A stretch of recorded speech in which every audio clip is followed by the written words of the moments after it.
comments, and inshallah others will join us as we move ahead. Let's jointly recite Surah Al-Fatiha to open today's book review session. Al-Fatiha. Bismillahirrahmanirrahim. Alhamdulillahi Rabbil Alamin. Thank you.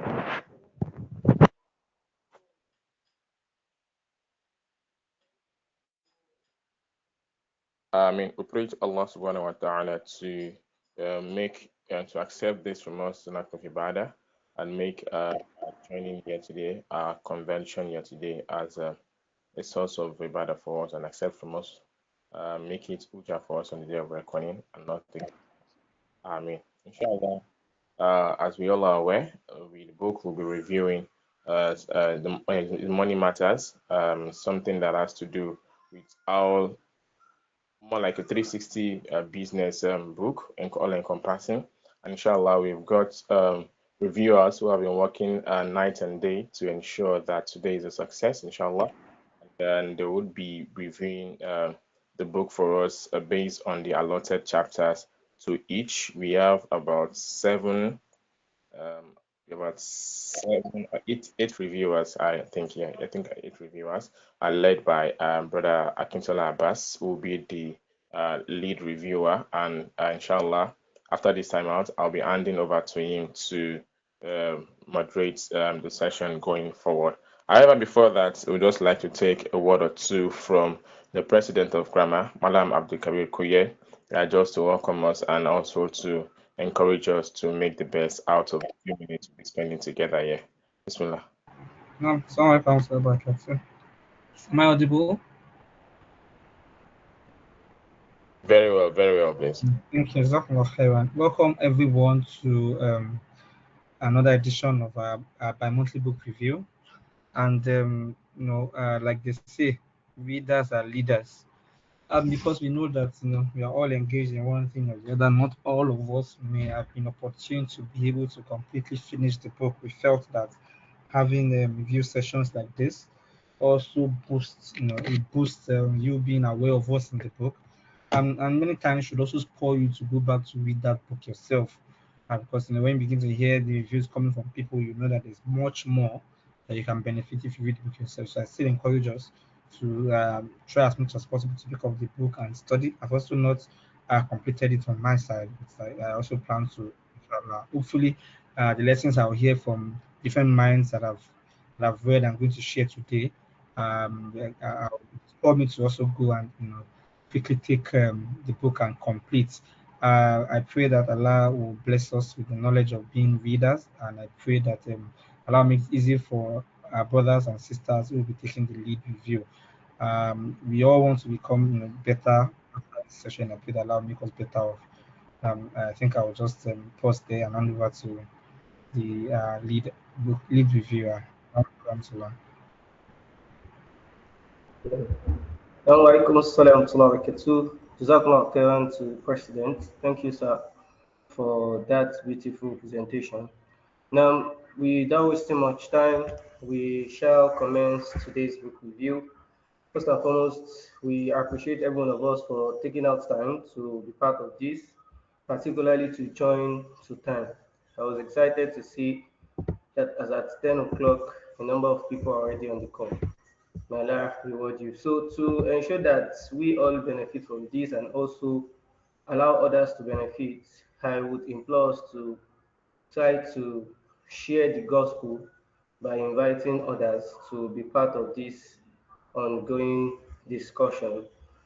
So, like the president have said, or like the PR have said earlier, we are a team of reviewers, and we are just here to come share our findings, what we have been able to identify in the past few weeks reading this powerful and interesting book. So I've got the best team working together day and night on this, and I would genuinely want every one of us to please see this as a learning platform where we also are going to be learning from everybody and at the same time learning new things and share rubbing minds together to better understand this book. So the title once again is Your Money Matters, the Islamic approach to business, money, and work. And it is written by Mohammad Rahman. I will be sharing my screen now. So I will just want to be sure if we are all seeing my screen. So if we can all see my screen, I would want us all to please just like signify in a way if we can all see my screen. Yes, we can. Yes. Thank you so much. So like the title of the book is My Money Matters. Sorry, Your Money Matters, the Islamic approach in business, money, and war. And the lead reviewer, I am the lead reviewer. My name is Abbas Akintola. So the book is written by Mohammad Rahman. So these are the list of other reviewers on the call. We have Sister Aizatullah Ibrahim, Sister Aminat Anifuwoshi, Saidat Daoud, Mukhtar Audu Hassan Abalaji, Sister Adile Basirat, and we have Sister Kafila Ishola. That's just an oversight for I name not been there. So the expectations on the call is that we implore every one of us to please play, pay maximum attention to this call. We want to ensure that maximum time here is actually being effective. We want your contribution. We ask for mutual respect, critical thinking, and adequate participation throughout this book review. And may Allah bless it for everyone that participated in this. Jazakumullah khairan. So we just want to let you know the core value of the book. Because some of us might just be wondering, what does this book have to do? What is it about? Why do we need to review this book? And like the president rightly said, one of the common disease amongst our generation is lack of finding adequate time to read. And that is why we decided to have sessions like this to rub minds together and to learn from one another.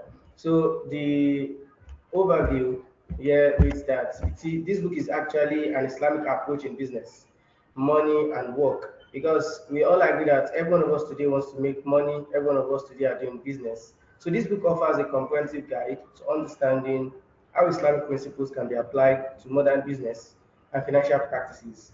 So the book focuses on aligning personal and professional financial activities with Islamic values. It helps to emphasize the ethical practices.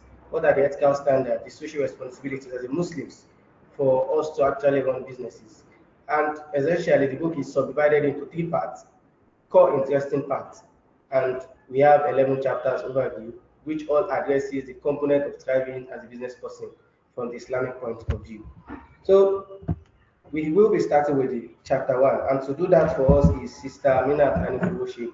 So the modality is that she will be spending the next 10 minutes to take us through the interesting findings of chapter one, where she will also be sharing her insights, and at the end of the day, she will be giving us a summary of what she has been able to go through in the chapter one. Why we explore, we expect every one of us to please listen attentively, and where you are not getting it or where there's a problem, please raise an alarm.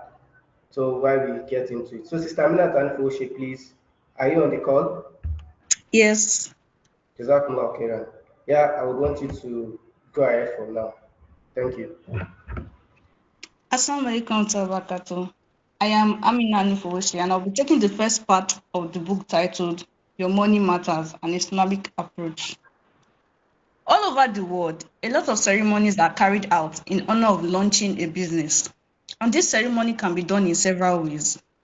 In Nigeria, here as a case study, we observe that whenever a new restaurant is opened in an area, for example, they do their launch by inviting dancers and playing blasting music. Some business owners invite various religious priests and clerics. Some involve cutting ribbons and so on. In some Asian parts of the world, they have a Milad section, and the Milad section involves the chanting section to praise the Prophet Sallallahu Alaihi Wasallam. In our modern times, we could have an online launch party instead of the physical launch party. All these practices are done to open a business. But the real question is, as a Muslim, how do we go about ours?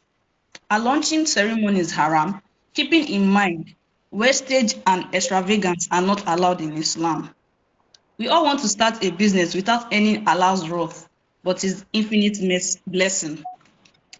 Let's go back to our roots that defines us as Muslims, which we unapologetically identify as, and that root is Islam. What is Islam? Islam is a religion that involves the total submission to the will of Allah, and its followers are called Muslim, that is you and I. It is a religion that acknowledges the divinity, offers philosophy, and prescribes a way of life based on that philosophy. What are the principles and Islamic philosophy? What is the true Islamic way of life, and how is Islam unique from other religions? We should know that Islam is built on 5 principles, and they include to testify that there is none that has the right to be worshipped except Allah, and Prophet Muhammad is his messenger. To offer the compulsory prayers, to pay zakah, to perform hajj, and to fast during the month of Ramadan. And this is evident in one of the hadiths narrated by Abu Hurairah radiallahu anha. He said, while the Prophet was sitting in the companion of some people, a man walked in and asked, what is faith? He replied, faith is to believe in Allah, his angels, his books, his messenger, and in the last day. The man further asked, what is Islam? And he replied, to worship Allah alone, to offer prayers perfectly, to pay zakah, to fast during the month of Ramadan. He also inquired, what is ihsan? And he replied, to worship Allah as if you can see him. And if you can't, you must consider that he sees you. This hadith affirms that Islam is a religion based on complete submission to one God. Why are we talking about Islam instead of going into the main topic, which is business administration? We should have it in mind that if we know what Islam entails, it simply implies that if Allah has given a certain rule to a business condition and we go against it, it's as good as we have contradicted our testimony, which is Allah is the true God. Let's dive into the pillars of Islam proper. The first one described by the author is Shahadatain, meaning two testimony. And the testimony is divided into 2 parts. The first part is Allah is the only being that should be worshipped. And the second part is the Prophet is his messenger.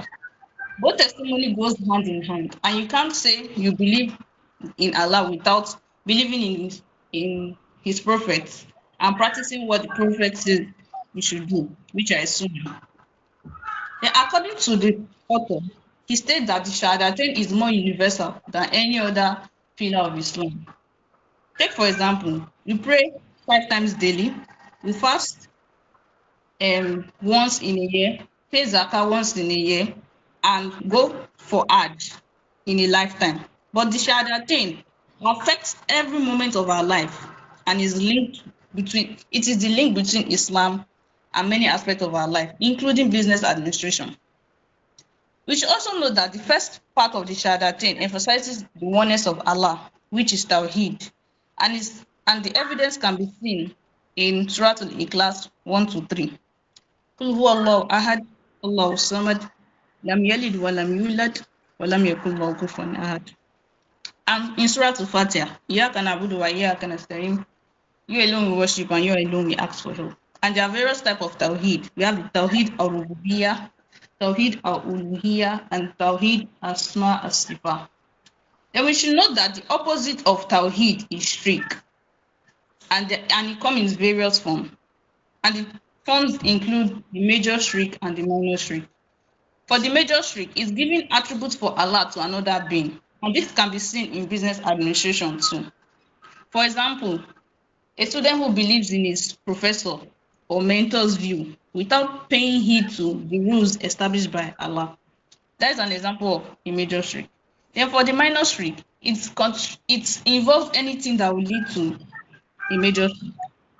And the Prophet of Allah wasallam told us that the thing he feared for us the most was minor shirk. And one of the companions asked what minor shirk was. And the Prophet replied that showing off, that on the day of judgment, Allah will say, go to those whom you were showing off your deeds and see what reward you find with them. Now, the second part of the Shahadatain is testifying the prophethood. And the Prophet already told us in one of the hadith that whoever obeys me obeys Allah, and whoever disobeys me disobeys Allah.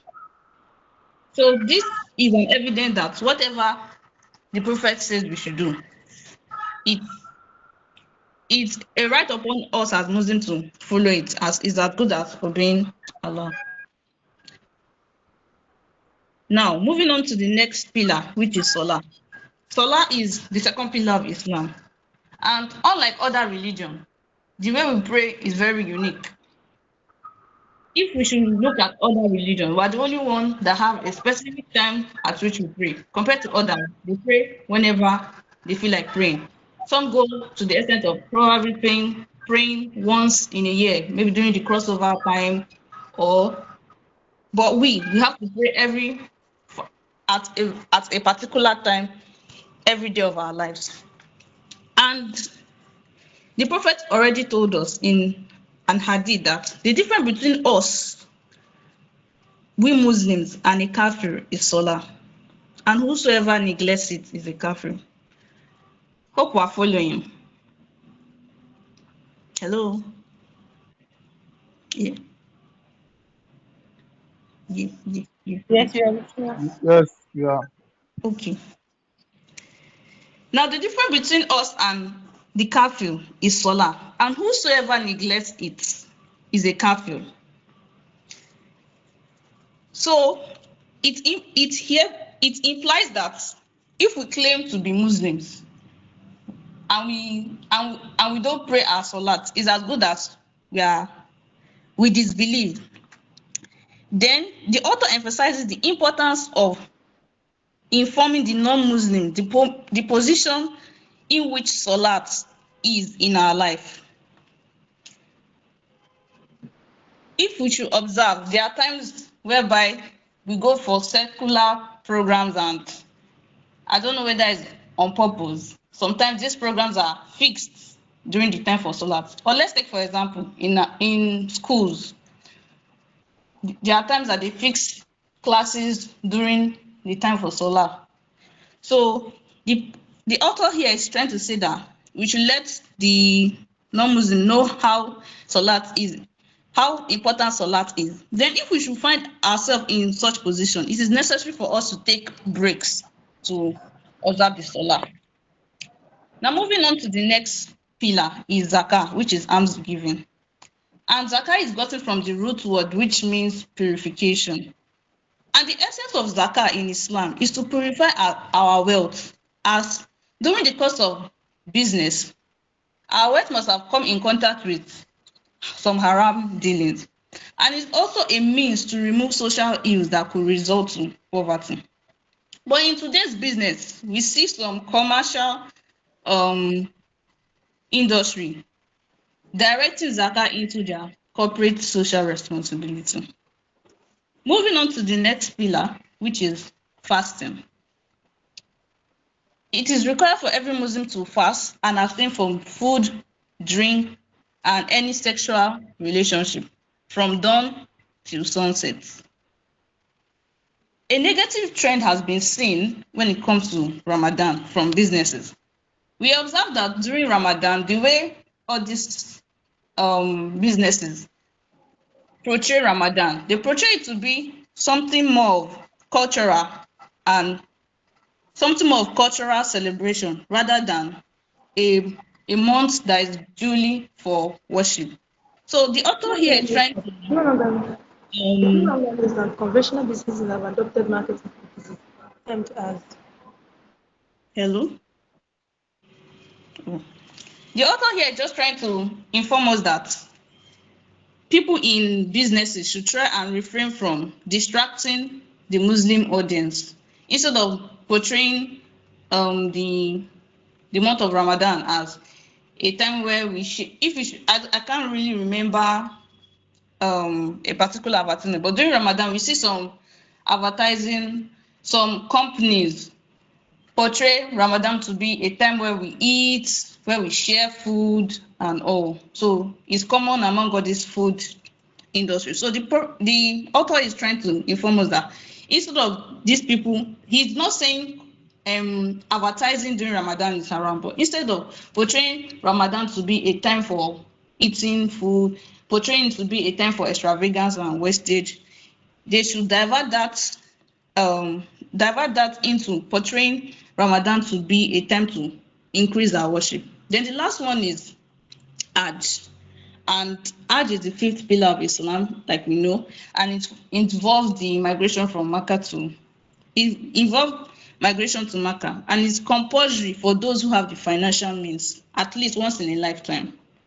But it is sad to see how Hajj has already become a thing of luxury for many people. Then we also see the author also highlight how some company uses this Hajj because Hajj is like the one of the largest annual events in the world. So some companies like Hawaii, they use it to um advertise their gadgets. So moving on to the summary of what chapter 1 says. The next slide. Islam is a religion that is based on 5 pillars which guide every aspect of the life of the Muslim, including business. The most important pillar is Shahadatain, which requires Muslims to believe in Allah and follow the teaching of the Prophet. Islam is a balanced religion promoting peace, submission to Allah. The Quran and Hadith are the key source of guidance, and every Muslim must integrate it. So I will hand over the is it mic invisible mic to Sister Izat Saida to take over.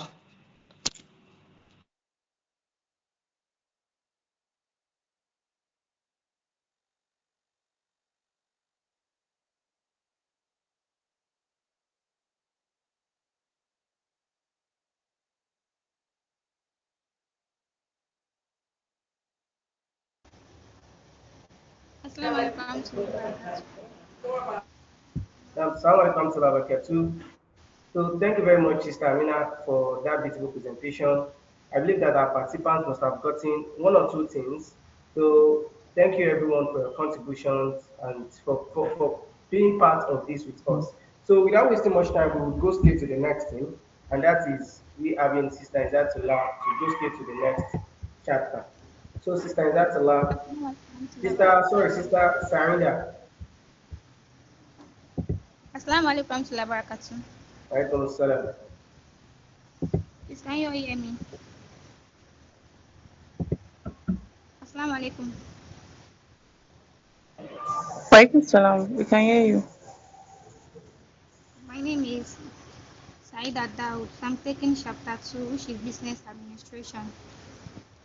To start with, when a business professor is being asked what his profession is, business professors often endure some unspoken skepticism after providing the answer. And the uncomfortable reason is that their choice of profession because professors are not known to be wealthy.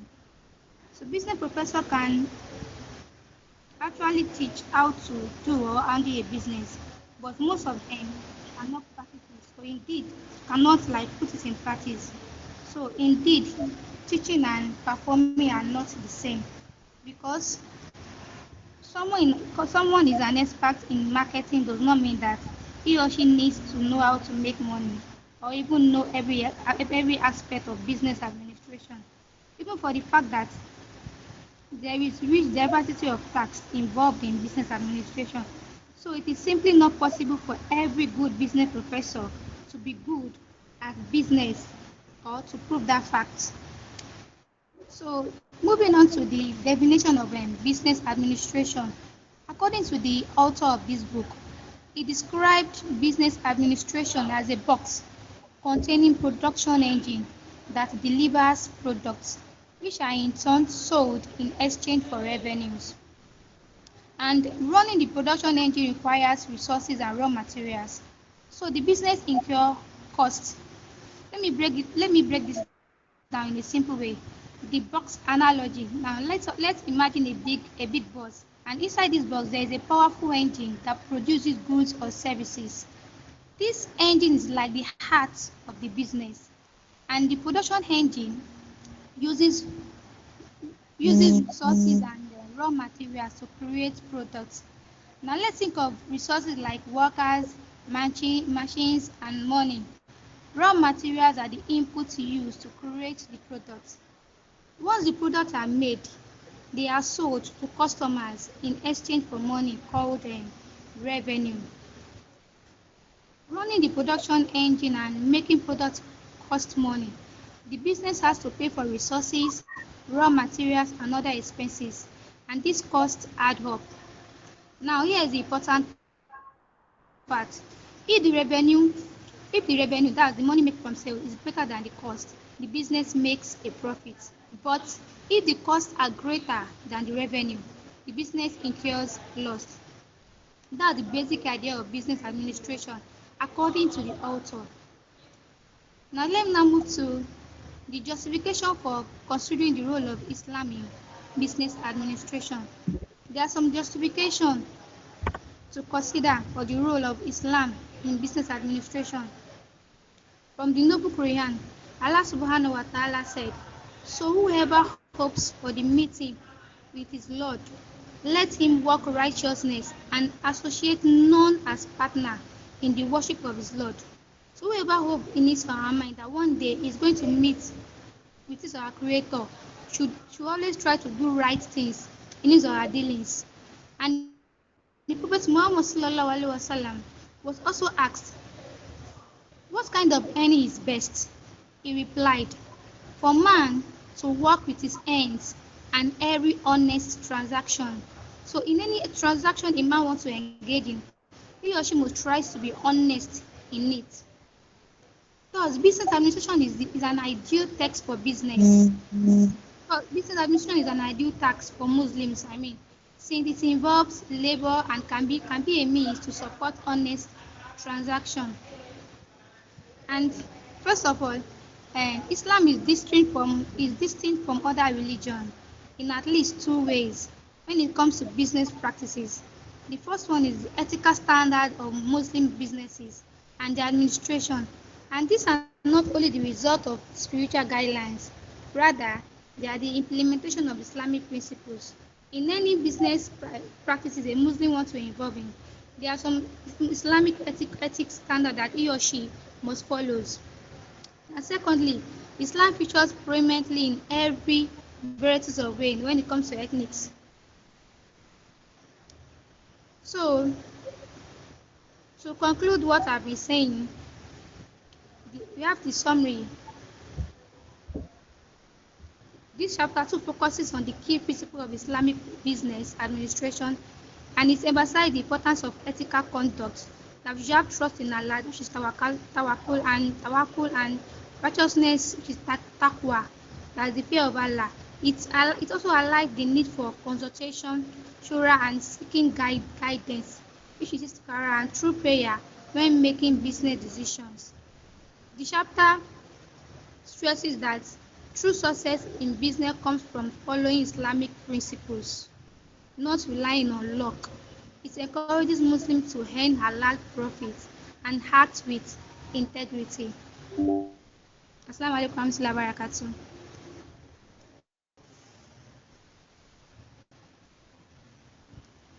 Assalamu alaikum warahmatullahi wabarakatuh. I hope you can all hear me. Wa alaikum salam wa Yes, we hear you. We can hear you. Since the presenter has the network issue is offline.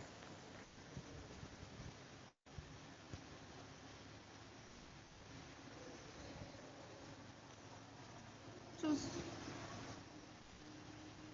Should I come back with the summarization? Yeah, Sister Sanida, Jazakallah khairan. Sorry for that. I need to change the device. So you may not necessarily come back since you are done with your part. Thank you very much again for your beautiful submissions. May Allah reward you. So we'll be going straight to the next chapter, and that is chapter 3. However, I think the person to help us with the chapter 3 currently reached out telling us, I don't know, maybe she's having problem with logging in, I don't know. So I genuinely want to apologize for that. But why we are waiting for her to still be part of this, I will be taking up the chapter 3 on her behalf. So the chapter 3 is actually to discuss, the title is to discuss about the managerial assets. So the author took us through important parts of what is essential to lead a successful business as a Muslim.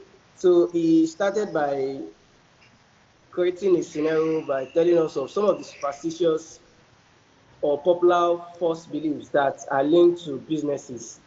He started by telling us the relationship between Islam and business administration, and that as a Muslims, there is no any other religion that justify managing business the ethical way, as Allah has ordained us to do. So he started from this verse of the Quran in Surah to Yunus, where Allah was telling us that it is He who enables you to travel through the land and sea until when you are in the ships and they sail with them with the favorable winds and they rejoice. Then comes a storm, wind, and the waves. So the chapter is essentially just taking us through what are the basic principles of managing a business as a Muslim.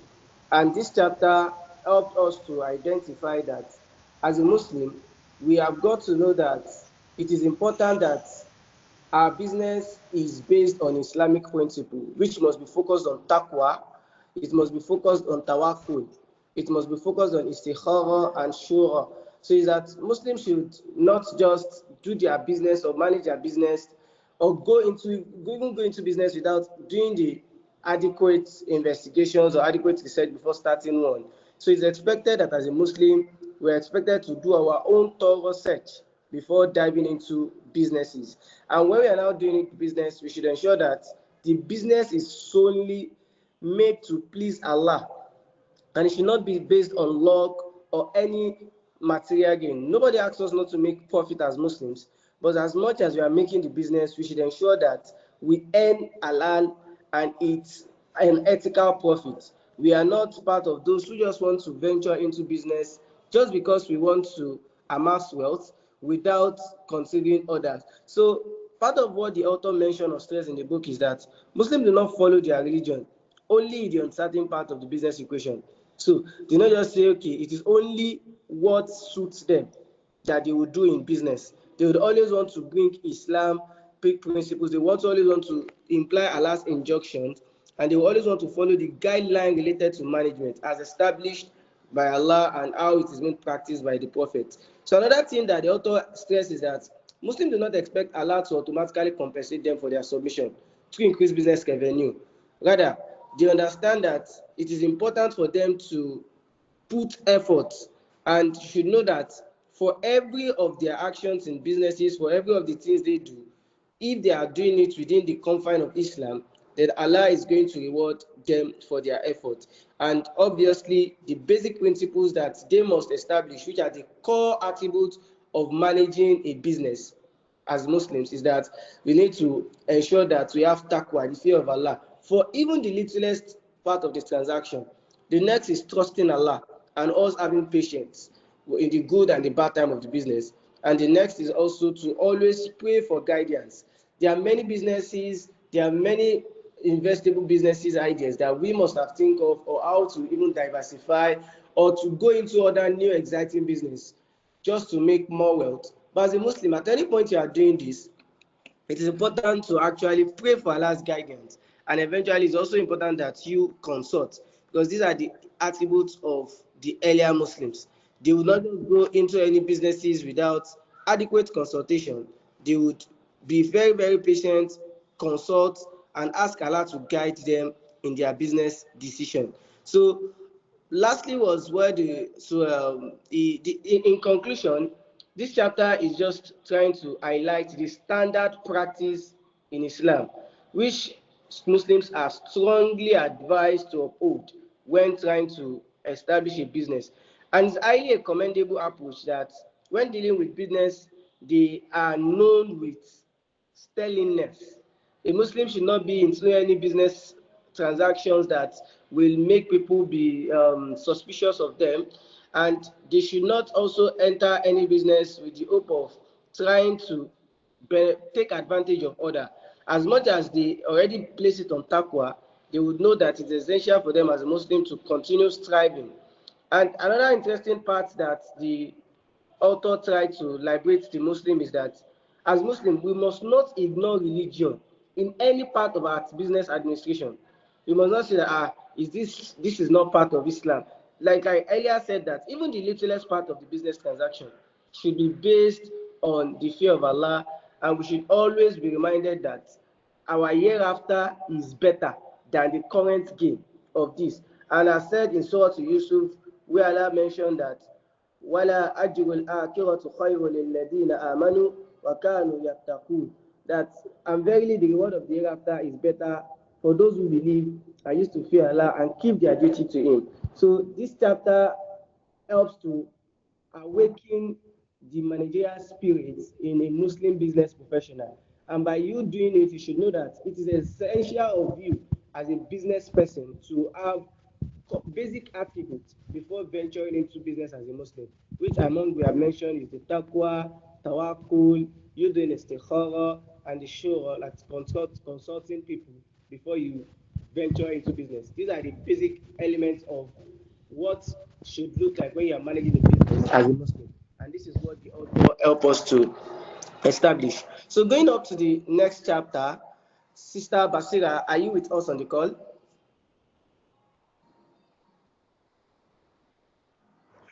Assalamu alaikum, yes. Walaikum assalam. Are you ready for us now? Will you want to go ahead?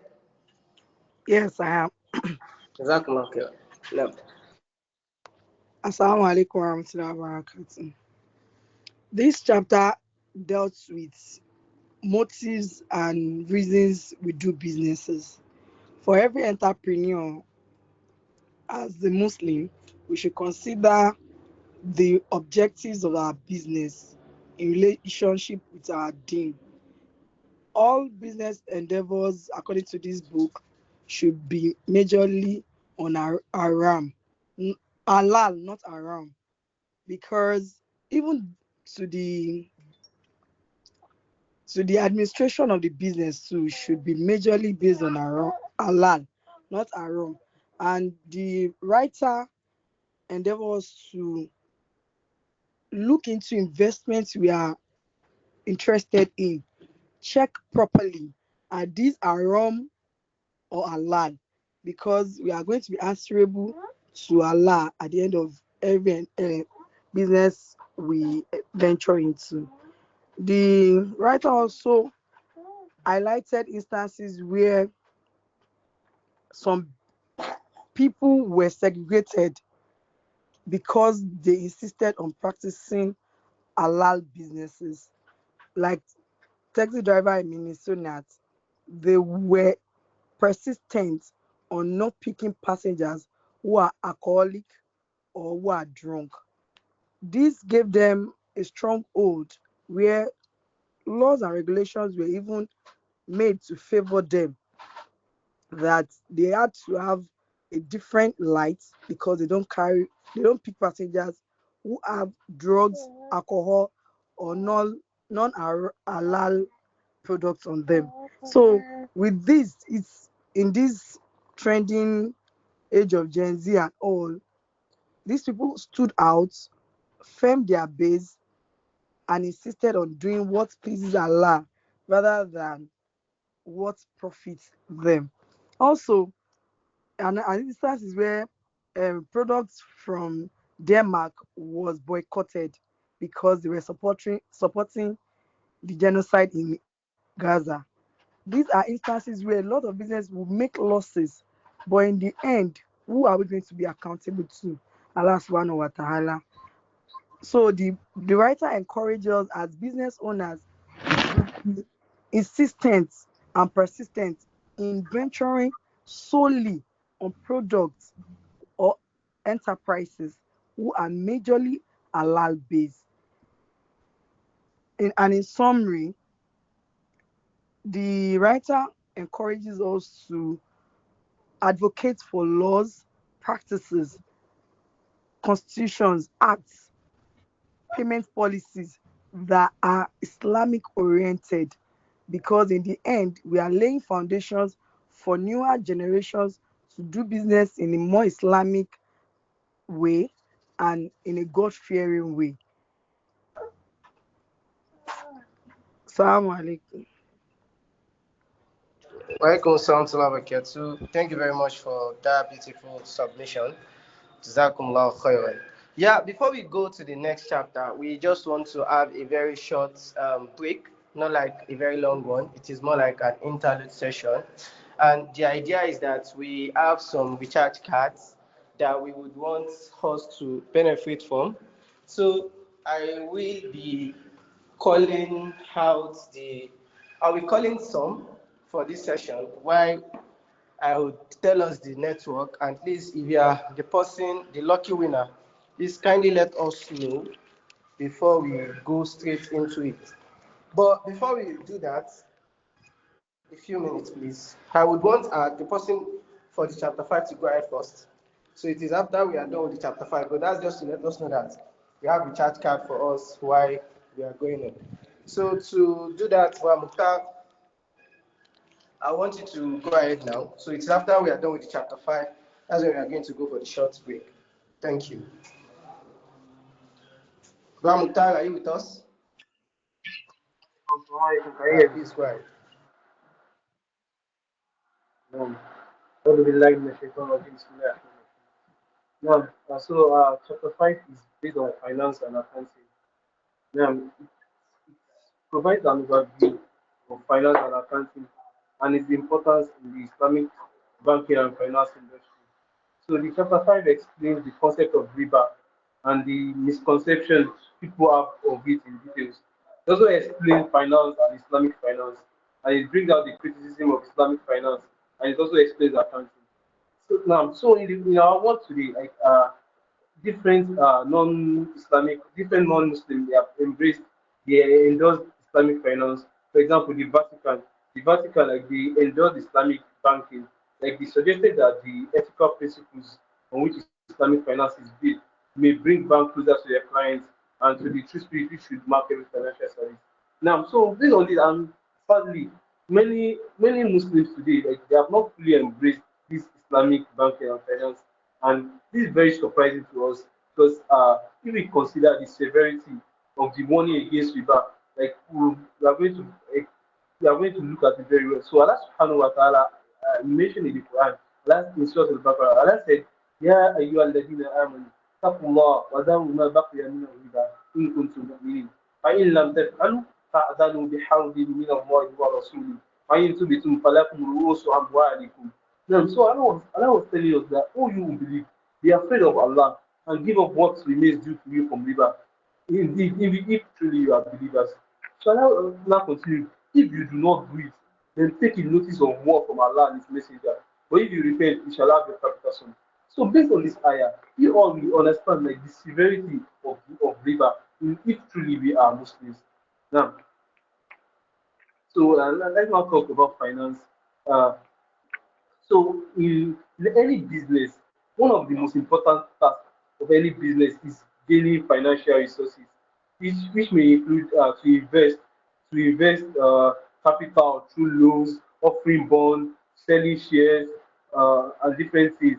And financing is based on the time value of money. Yeah. So so over time, like different businesses, they have emerged to facilitate these transactions, and business owners no longer need to find investors, so they seek that financing from the banks, and to attract individuals like that have funds to spare in the short term. And Islam prohibits those seeking investment and seeking investment from engaging in transactions. True, in fact, Islam also discouraged the concept of forging. So Allah subhanahu wa ta'ala, he mentioned in the Quran, Ya ayyuha alladhina amanu, inna kathira min al-ahbari wa ruhbani la yaquluna amwal an-nas bil batil wa yasudduna an sabilillah والذين يكنزون الذهب والفضة ولا ينفقون في سبيل الله فبشرهم بعذاب عليم. So Allah was saying like Allah was explaining that many of the rabbis and the monks, like those who devour the wealth of mankind in falsehood and hinder them from the way of Allah, Allah has announced to them a painful comment on the day when there will be heat in the fire of hell. Um, so I also mentioned, Allah said, وَيْلٌ لِكُلِّ هُمَزَةٍ لُمَزَةٍ الَّذِي جَمَعَ مَالًا وَعَدَّدَهُ. So Allah was saying like those who gathered wealth and he thinks that that wealth will make him last forever. And so Allah more to that person. Now, so let's now move to the concept of Islamic finance. Now, so learning about Islamic finance is very important, uh, very important, and many Muslims like they frequently ask questions if there are really fundamental differences between Islamic and conventional banking, and also if Islamic banking is allowed. Actually, the concept of riba is demystified. Now, Allah mentioned, الشيطان يعيدكم الفقر ويأمركم بالفحشاء والله يعيدكم مغفرة منه وفضلا. Now, so a shaitan, he threatens you with poverty. For example, those that think until they get into riba, that's when they are going to make money. Shaitan threatens them with poverty and orders them to immorality. And Allah subhanahu wa ta'ala, yeah, Allah subhanahu wa ta'ala, he promised us forgiveness from himself and bounty. And Allah subhanahu wa ta'ala is all sufficient for his creatures' needs and is the onward. So Allah also mentioned in the Quran, Al-Mal wal-Banun zinatul hayat dunya wal-baqiyat as-salihat khayrun 'inda rabbik thawaban wa khayrun 'amala. So Allah was saying wealth and children are the adornment of the life of this world. For the good righteous deeds that last are better with your Lord. For reward and in better respect of hope. Now, so the concept of riba is something that is very severe in the sight of in Islam. So there's also a hadith where the Prophet Sallallahu Alaihi Wasallam, he said like if Musabah will be caught like abstain from seven great things, and riba is also part of the will be caught. And so uh, now let's talk about Allah subhanahu wa ta'ala said, وَأَحَلَّ اللَّهُ الْبَيْعَ وَحَرَّمَ الرِّبَى. Allah has permitted trading and forbidden riba. Allah also mentioned, يَا أَيُّهَا الَّذِينَ آمَنُوا اتَّقُوا اللَّهَ وَذَرُوا مَا بَقِيَ مِنَ الرِّبَى إِن كُنتُم مُؤْمِنِينَ فَإِن لَّمْ تَفْعَلُوا فَأْذَنُوا بِحَرْبٍ مِّنَ اللَّهِ وَرَسُولِهِ وَإِن تُبْتُمْ فَلَكُمْ رُءُوسُ أَمْوَالِكُم. So as we mentioned this back earlier, so Allah was saying, "Ya ayyuhalladhina amanu, who you believe, be afraid of Allah and give up what remains from riba in kuntum mu'minin." So there's also a hadith by Abu Sa'id al-Khudri, in which the Prophet sallallahu alaihi wasallam, the Prophet said, "Gold for gold, silver for silver, wheat for wheat, barley for barley, date for date, and salt for salt, like everything and anything that is below that, anything, any increase is riba." So there was also an instance where Bilal, the companion of the Prophet, he the Prophet with some high quality dates. And the Prophet sallallahu alaihi wasallam, the Prophet inquired about the source of those quality dates. And Bilal explained to the Prophet that he traded 2 units of lower quality dates for 1 unit of higher quality. That's why Now, kindly mute yourself. now, so the Prophet sallallahu alaihi wasallam, he said, this is precisely riba. Like just imagine someone exchange lower quality dates, took lower quality dates for one higher quality date. So the Prophet sallallahu alaihi wasallam said this is riba. So the Prophet said the person should sell the first type of date.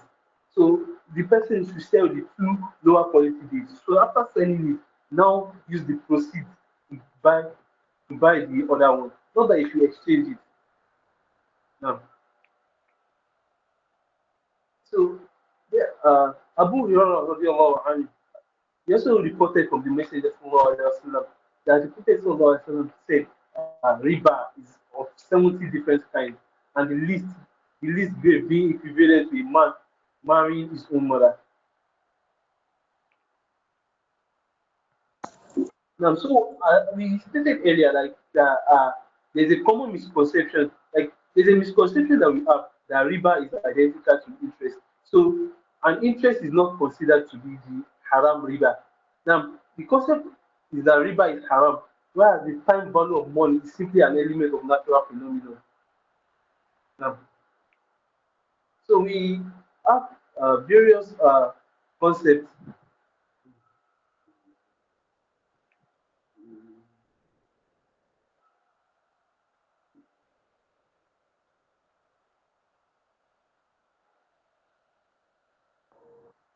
Hello, Mukhtar, are you still there? Okay, so we have different contracts. Like there are few contracts that have been studied by scholars and they are deemed to be halal. Like due to consensus or through analogy. Like for example, we have the murabaha, and that one is adding a profit margin. So some people may wrongly believe that adding profit margin sometimes based on percentage is haram. And this is not the case because the Prophet allowed the sale of items as a premium, whether or not the margin are expressed. So it's allowed to sell item on credit so that the buyer can pay in installment and the price must be fixed at the time of agreement and the buyer does not actually own the product when the full price is paid. So the message there was an hadith narrated by Aisha radiallahu anha. The Prophet sallallahu alaihi wasallam, he bought some food on credit from a Jewish man and gave him a shield as his collateral. Now, so based on this, like Sheikh Islam Ibn Taymiyyah and Imam Nawawi, they mentioned like they have the opinion that sellers are allowed to raise the price for sales on credit. Now, for example, let me take an example of someone that sells car. So if he wants to he wants to sell his car, like he can increase the price of a car from 10,000 to 12,000 if the buyer would like to buy in installment. And the difference of 2,000 is considered profit. It's not riba because there was no exchange of money. It was the price of the product that changed. So we also have the concept of leasing. That's idara. So so when we sell the right to use the product for a specified length of time, we also have mudaraba. That's partnership. Like partnership is used for financing a business, uh, and mudaraba is refers to a silent partnership. Whereas musharaka is full partnership. Now, so different people have like their criticism of Islamic finance. So, so the next thing that we are going to look at is accounting. So, accounting is something that is very important, like uh, for a Muslim, like for any business, and the importance is it cannot be overstated. And we as Muslims we should strive to record information truthfully and should follow ethical guidelines that are found in Islam. And also there's an hadith that the Prophet sallallahu alaihi wasallam uh, the Prophet sallallahu alaihi wasallam, he calls the one who consumes riba, the one who gives it, and the one who writes it down. So the one who writes it down is the one that does the accounting, and the one who witnesses them. And it is said that all these things are equal in importance.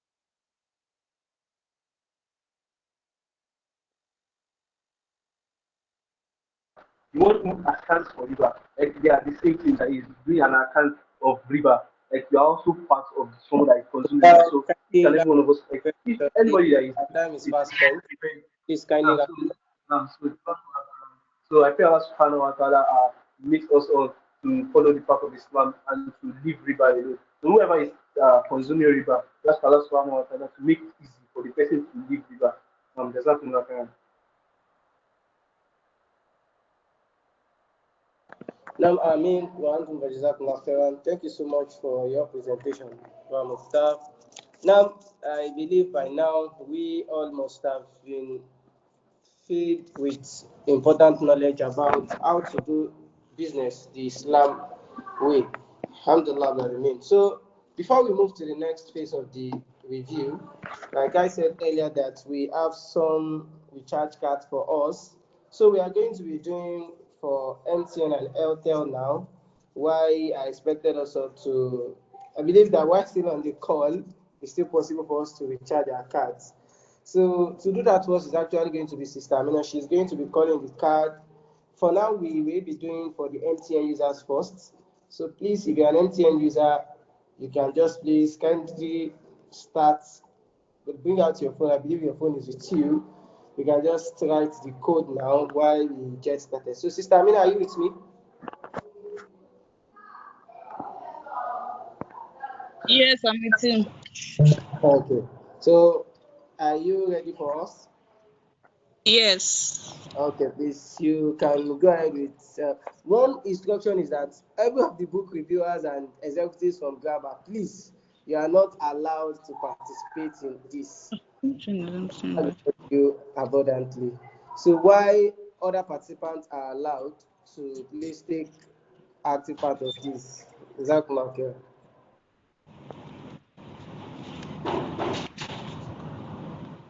So, Sister Amina, you can go ahead, please. But Abbas, please check your message. Okay, I just did. Oh, sorry. I think I did not send anything. So I will call it for me. I have it with me here. So I'll be the one to call it instead. So I'll be going ahead now. We have 993 56185 8277 32359. I'm just calling this one. So if you had one that kindly just you could just signify or just comment in the chat box. Do you have anybody that was lucky to have that?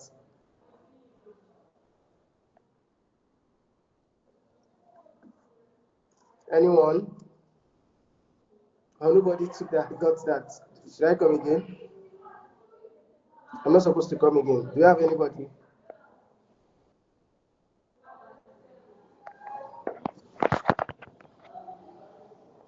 Nobody's talking. You want me to come up again? You can just throw the emojis and let me see. Maybe Please come again. Okay, it has been used. somebody has won it. Please, if you are the lucky winner, please kindly signify, please. If you are the lucky winner, please. So while we are waiting for the person, I'm going to call Airtel now. So please, Airtel users, I want you guys to be on set. So I would go ahead now. 0306 6173 0879 9663. Airtel user.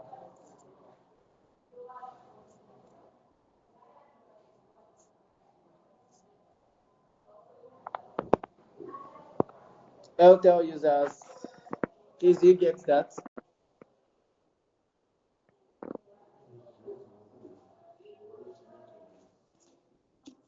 Airtel users. Do you have anybody that gets that?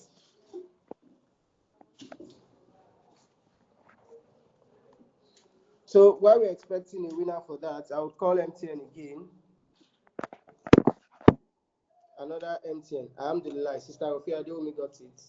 So I will call another MTN. So we have another MTN users 7719 9701 1613 01384. That's the only time I'm calling it. I think somebody should have gotten that too.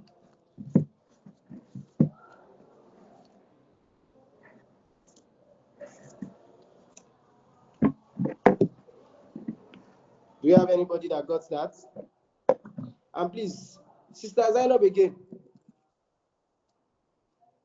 Do you want to say something? You got that again? Yes, I did. No. I You got cannot. for the first time. I was not the one that used the last one. Okay. Thank you. So do you have anybody that got the one I just finished calling? While we are waiting for the user.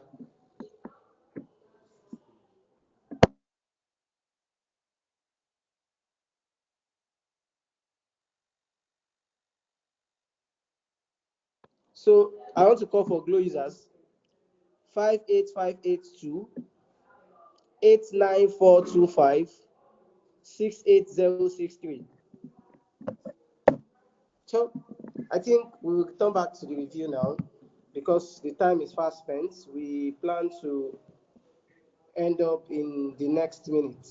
So we will continue with the review while I will be taking the chapter 6, where we will be looking at human resource management. So human resource management is a chapter that helps to identify the importance of employee within the context of Islam business. So, as a Muslim, Allah encourages us to always respect employee, and as employer of labor, we should know that at the center of every businesses are the employee. Like we all know in the popular hadith, the Prophet said that as Muslims, we should not let the sweat of the employee dries before we compensate them. Yes, apologies. I will be sharing that now. A minute. I want to share the screen. Sorry.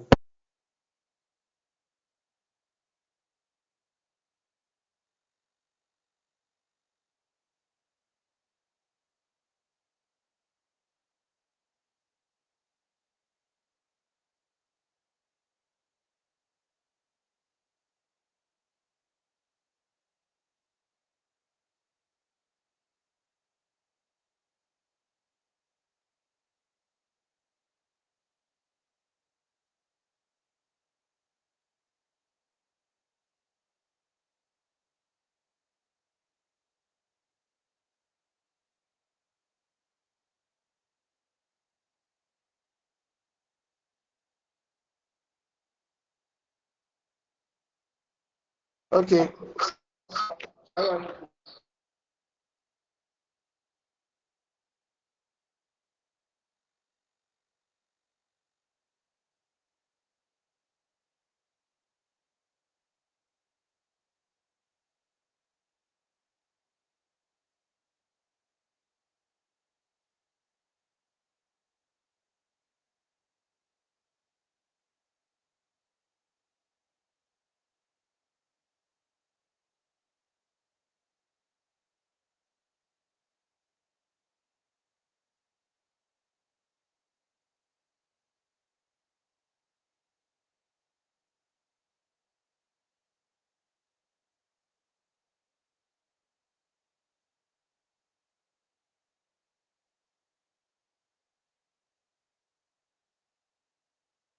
You can go ahead.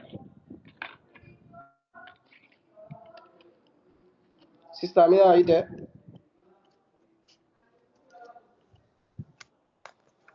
Yes, I'm there. Can you see my screen? Yes.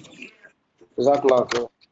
So, chapter 6 is talking about human resource management, and this chapter is taking us through why it is important as employers of labor to always respect and adequately compensate employees. The chapter took us to what are the types of, beyond telling us what should be the reward for an employee, it also encourages us that as Muslim, we should be steadily trying to secure a career path.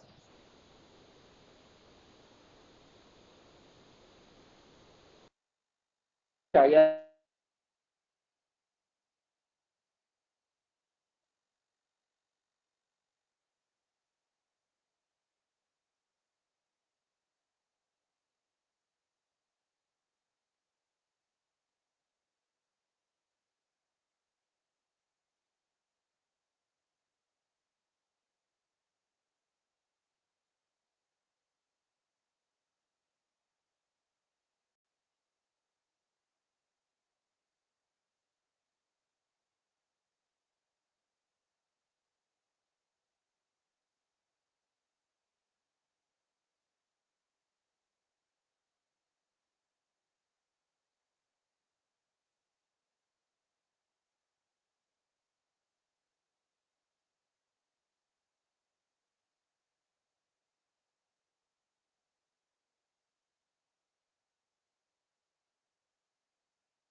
Assalamu alaikum. Yeah, walaikum Why it is salam. important for us as Alaikum salam Muslims tullah. to It's back. accord whoever has worked their rightly due for every of their effort. So the chapter 6 also took us through some of the halal and haram careers, a few of the careers that are categorically classified as haram in Islam. We have careers such as working, like working with commercial banks at each of whatever capacity. In fact, the author created a particular scenario telling us that for somebody working in the security department of a bank, for instance, somebody working in the security department as either maybe they are one of the security personnel, such person is not directly involved in the activities of the company or of the bank. So we might think the person is not directly involved in the banking activities and the person is free from the interest driven company that they are running as a bank. Islam discourages us to even take up such jobs on the disguise that we are not directly working as a banker, that we are only securing them.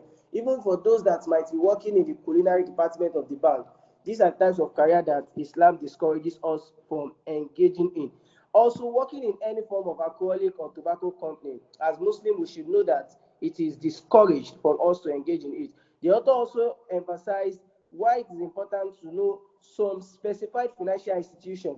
Any interest-driven financial institution, as Muslims, we are expected to disallow ourselves from engaging in it. The author further stressed the importance of compensation. We would know that for every human resource management, compensation is a critical part. Islam advocates for fairness and justice when we are compensating our workers, and Islam does not allow anyone to take the the rights of others. And that's why Islam says none of it really believes, unlike he wants for himself what he wants for others. So these are the the basic principles that Islam preaches. Another thing the author preached under this chapter of man resource management was it talks about the importance of performance assessment. We know that as Muslims, Allah has encouraged us to always strive for excellence. In the Quran, Allah says, Allah encourages us to, as Muslims, to always strive for excellence, and that is why as an HR manager, we would always see that it's important for us to always watch out for workers that are doing their job fine. And as an employee too, on the flip side, it is important to always be the best in whatever capacity that we are within our company. This will encourage us to always strive for the best, no matter what, as Muslims. And if you know and you take it up as your own personal responsibility to always strive for excellence within your company, you will see that no matter what, you are doing your job to time, you are being dutiful, you don't procrastinate, you prioritize delivery, timely delivery within your organization. All of this will help you to be recognized as a great worker. And before you know it, it will enhance your rank within the organization. And with this, you will be well compensated and even promoted to the next level within your organization. And finally, under this chapter, the author discourages us to all form of nepotism and discrimination as a Muslim. Today, one of those things that has eaten us amongst the Muslim is the issue of wanting to favor people on that which is not based on a fair metric. It could be based on family affiliation, it could be based on friendship, or what have you. So this author tried to emphasize that promoting or treating somebody without it having any basis is not part of Islam. Today, we would always expect, he's working there, he should be able to find our way in. Islam promotes meritocracy. As much as we can, when we see opportunities for Muslims, you can share with them, you can encourage them to take advantage of opportunity. The author in this chapter encourages essentially that we should always strive for excellence and merit and not based on nepotism, and we should not discriminate no matter what. We should always protect our workers' interest. And there are several evidences here in Surah An-Nisa where Allah encourages us that, and they say to the believer that they are better guided as regards the way than the believers. You see that today, one funny thing that happened is we would see a common practice whereby some set of groups or some set of religious organization might want to allow their own members to thrive in an organization while discriminating ahead of others. We should not say because of that we also want to do same. As Muslims, as much as we are to protect the interests of our fellow Muslims, we should also protect the interests of those that are not Muslims. We see the way the Prophet did when he was in the city of Medina. As much as the Muslims' interests were of utmost priority, he as well prioritized the interests of others. And this is what this chapter is expecting us to embrace as Muslims. So summarily, chapter 6 is discusses human resource management in line with Islamic principle. It emphasizes treating employees with respect, fairness, and dignity, ensuring that their rights are protected and they are well compensated. Everybody is compensated fairly. And the chapter also highlights the importance of creating a positive work environment, the need to foster teamwork, and offering opportunities for growth and development. It also stresses the need for ethical leadership, transparency, and justice in handling workplace issues.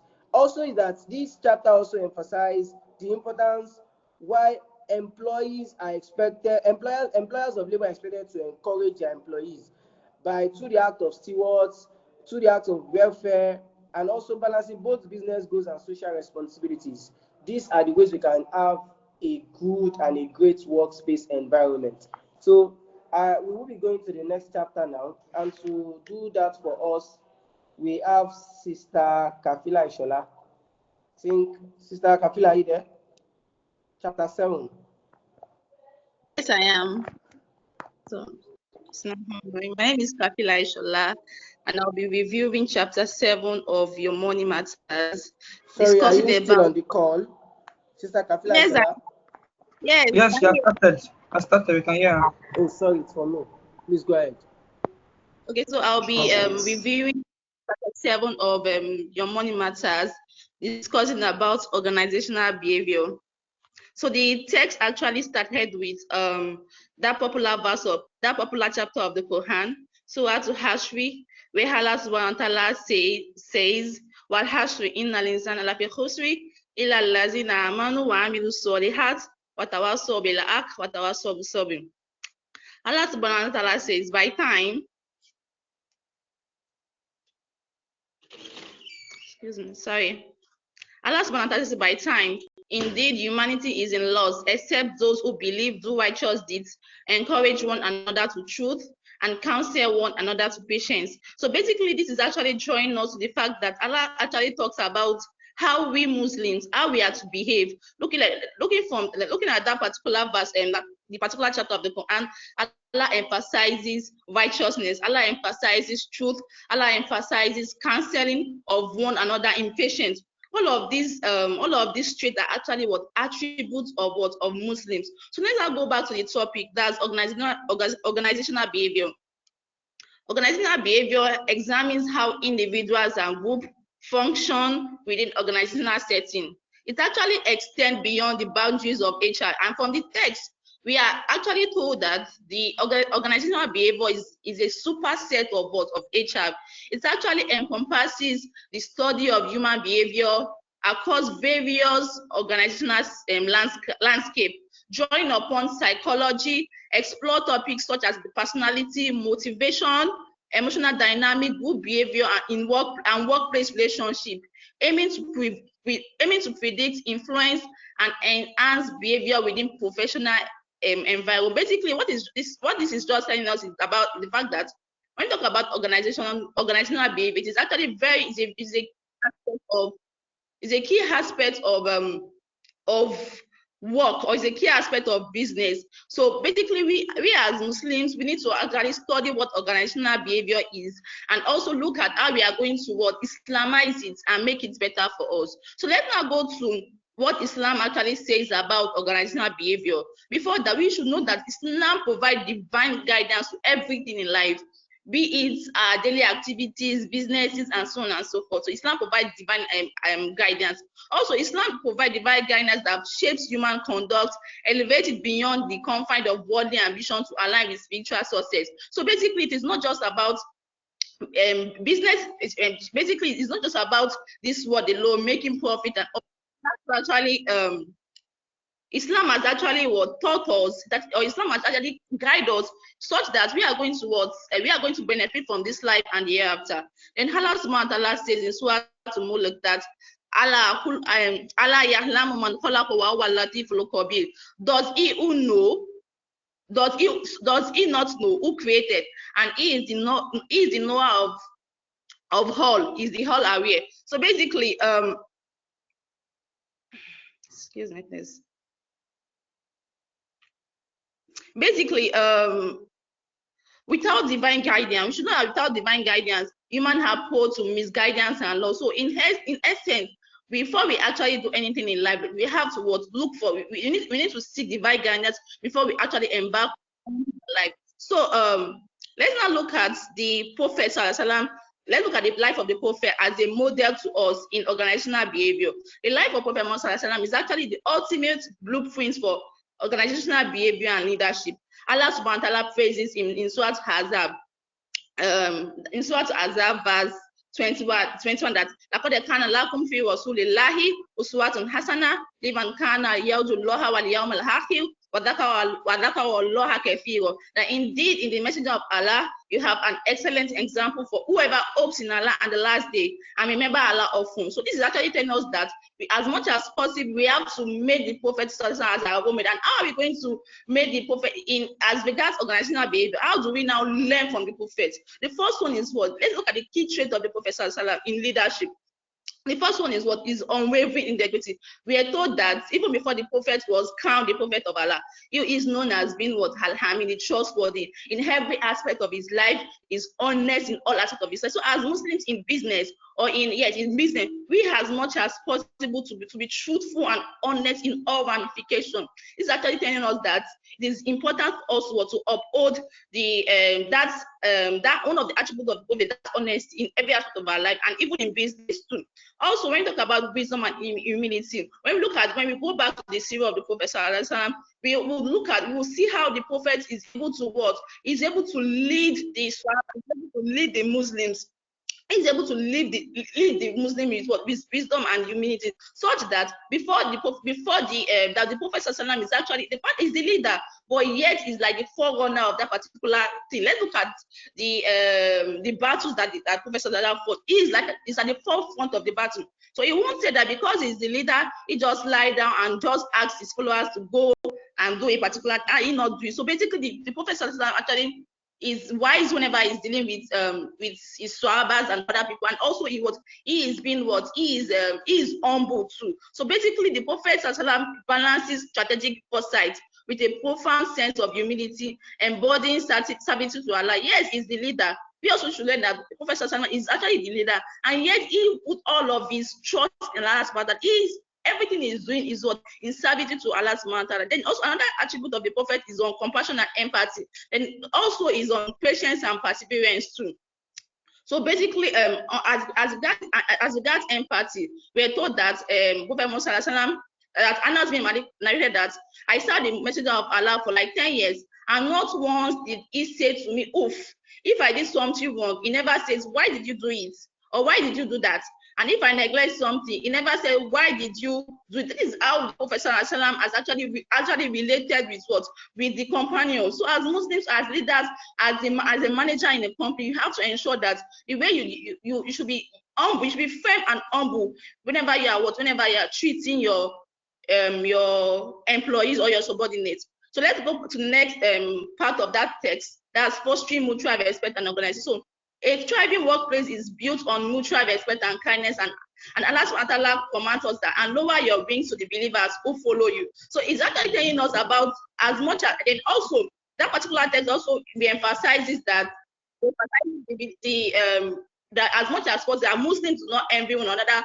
You're not to be jealous of one another. Rather, you should You should respect one another with mutual respect. And also another thing that also said that a Muslim is one from whose tongue and hand other Muslims are safe. So in the workplace, as much as possible, there should be mutual respect. The manager should respect the employer, the subordinate, and also the subordinate should also It should be kind of mutual respect.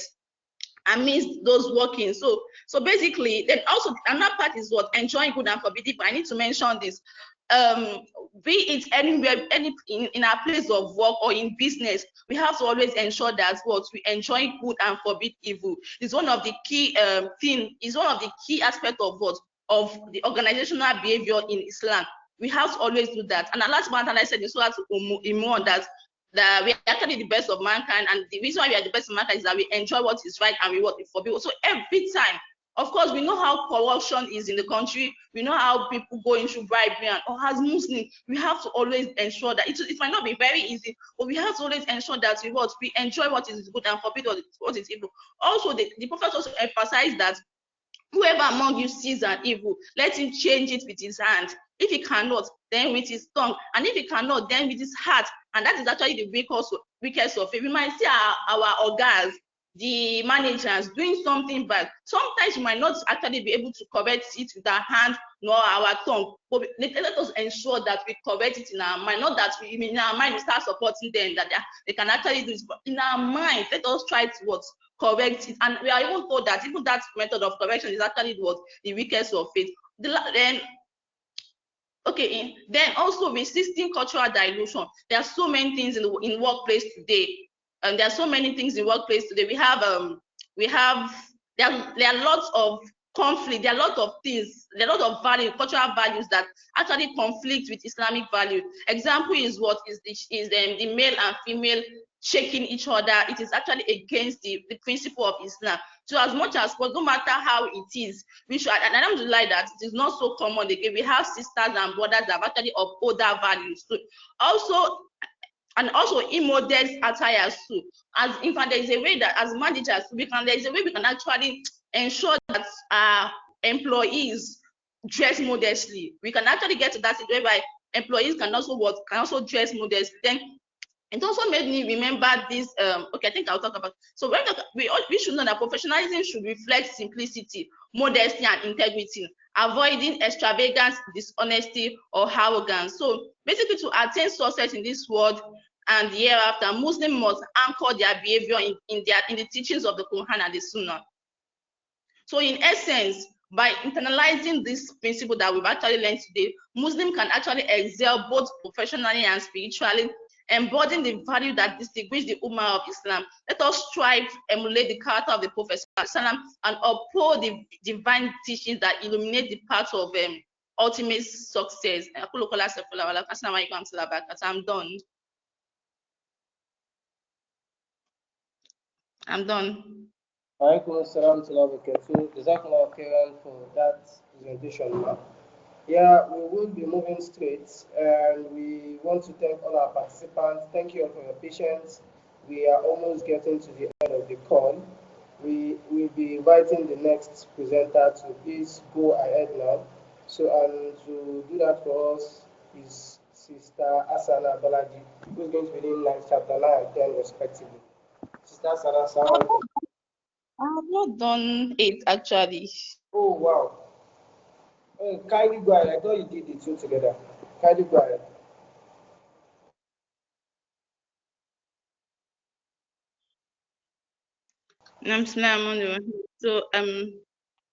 So I'll be talking about chapter 8 of that text, that's operational management. So basically, operational management is the backbone of any organization concerned with streamlining production processes to ensure that products or services are efficiently created and delivered to meet customer demands. It actually involves planning, forecasting, managing resources, eliminating inefficiency. So basically, the goal of operations management is to align supply with demand, ensuring that the right products are available at the right time, place, and price. So, however, their operational management practices can vary widely depending on the types of business. Yes, operational management actually practices vary widely depending on the kind of business. For example, the operational management in the hospital to be different from the operational management in a bank. Let me put it that in a bank. So basically, there are different types of operational management that techniques used in different aspects of work. So basically, I'm going to go through the work design and operational management. So basically, is for us to Islamize basically this chapter is for us to Islamize everything. We as Muslims, before we can embark upon everything, we have to see it from the lens of Islam. We have to eschew anything before we start doing it. We have to eschew all values before we start doing it. So in Islam, I'm going to talk about the work design. So as a manager or as an employee in a particular place of work, of course, it might not be so much. It might not be so effective for employee, but as time goes, someone can actually do that. In essence, work design is not just about bringing about the effectiveness of the operation process. We, as much as possible, as a Muslim now, as much as possible, we can actually design. There's a way at which we ensure that the work design of that particular place of work is religious friendly. For example, when I go to know a particular person working at Micure radio diagnosis in Osodiye, one of the managers there, he came in as an employee then, and what he actually did was at some point he became one of the managers of that particular company. What he did because he's a Muslim and he's a practicing Muslim, what he did is that he was able to create a space for worshiping. He created a space for worshiping such that there was no distraction he actually created a place for worshiping, and then before then in Mikyo, there was no place for Muslims to worship, but he did that. So as Muslims, even for our business too, why trying to design a particular place of work why trying to design the workspace, we should also inculcate we should also inculcate that we should also have that we should also create a space of worship where there won't be distractions too. Also, when it comes to gender issues too, we all know what Islam says about gender issues. That we all know how Islam emphasizes the interaction between genders. Islam emphasizes modesty and dignity in interaction between genders. So in operational management, it means ensure that the workplace is actually designed. We have the managers now, the operational managers should ensure that the workplace is actually designed in a way that actually respects the Islamic principles. For example, now workstations should be separated to prevent intermingling. And if we look at the work today, we see several Muslims and Muslimas doing all sorts of vices and all, because there was no way that intermingling was prevented. So as Muslim that is actually trying to build one business as much as possible, or a workstation, one should try as much as possible to separate to prevent intermingling between the genders too. And also work hours. So as much as the business is to make profit, the manager, the operational management should try as much as possible to ensure that there is actually a work-life balance, such that an employee will not work for a long period of time, leaving other activities like religious activity or family activities. So there should be a balance. There should be a balance. As much as the company or as much as the business wants to make profit, there should be a work-life balance. Another thing is what we call the worship issue. I think I've mentioned something like that before. That's as regards the design. So then also safety.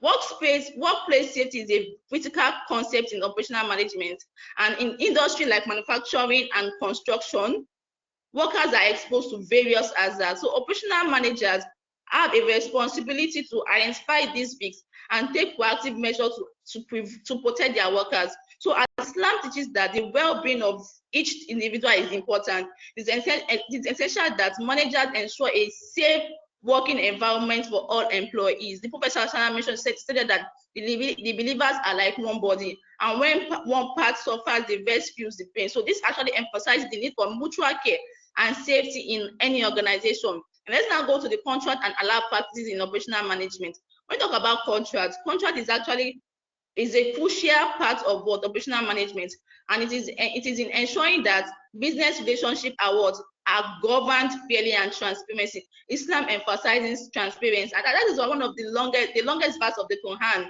Surah Al-Baqarah, I can't remember the verse. We Allah talk about how businesses should be carried upon, how contracts used to be made. So in Islam, operational management contract must meet certain conditions to be considered valid. Contract must be there shouldn't be what we call the core of. That's uncertainty. There shouldn't be uncertainty in business, and also there shouldn't be what ambiguity. So any business that involves uncertainty and ambiguity is what it is termed haram in Islam. Then the discussion on trade by barter, then BIPAC, trade by barter, BIPAC businesses and all. So I'm going to talk about that trading by barter too. So we all know what trading by barter is, and basically there are some part of trading by barter that is not what that is haram in Islam. Example is whereby an old gold is exchanged for what? For new gold of different weight. So in such is because it actually involves riba. Because that particular thing involves riba, then it is what it is termed haram in Islam. So basically what we just need to do is go back to reading the fiqh of business to understand all of these things better. Then also we have what we call the buyback clauses too, or the buyback contracts too, whereby the production company produce in large quantity, and they want to ensure that those buying from them buy in large quantity, such that if those consumers, or if the retailers now are not able to buy all, the retailer can actually return all of those things and sell it at a lesser price compared to the way they buy it. It is actually termed haram in Islam. And what Islam encourages is that the production company, what they do is they ensure that they discount for them to be able to sell in large quantity. They ensure that they try to discount the amount of product they sell whenever they are selling it in large quantity, and by then to make it easy for the retailer to buy it also. And another part is what is futures and options. So these financial instruments are often used in commodity trading and financial market, but they are considered haram in Islam because there are some aspect of it which has gambling in it, and we all know that Islam actually forbids what gambling is also. Then we talk about insurance too. We have series of insurance, death insurance, and all. The fact that this insurance is actually tagged haram because of the fact that there are elements of riba and the elements of uncertainty. But rather than going into this kind of insurance, there's what we call this takafu. One can actually go, you can do more research about it soon. So basically, Islamic laws encourage through alternative means such as takafu. That's like an Islamic form of mutual insurance where risks are shared among participants rather than transferred to the insurer. So in essence, in conclusion now, Islamic operation management offers a framework for ensuring that businesses operate efficiently, ethically, and in accordance with the Islamic principle. So so we have to also ensure that this actually what benefits both the organization and the employees too. May Allah make it easy for everyone else. Assalamu alaikum warahmatullahi wabarakatuh. I'm done.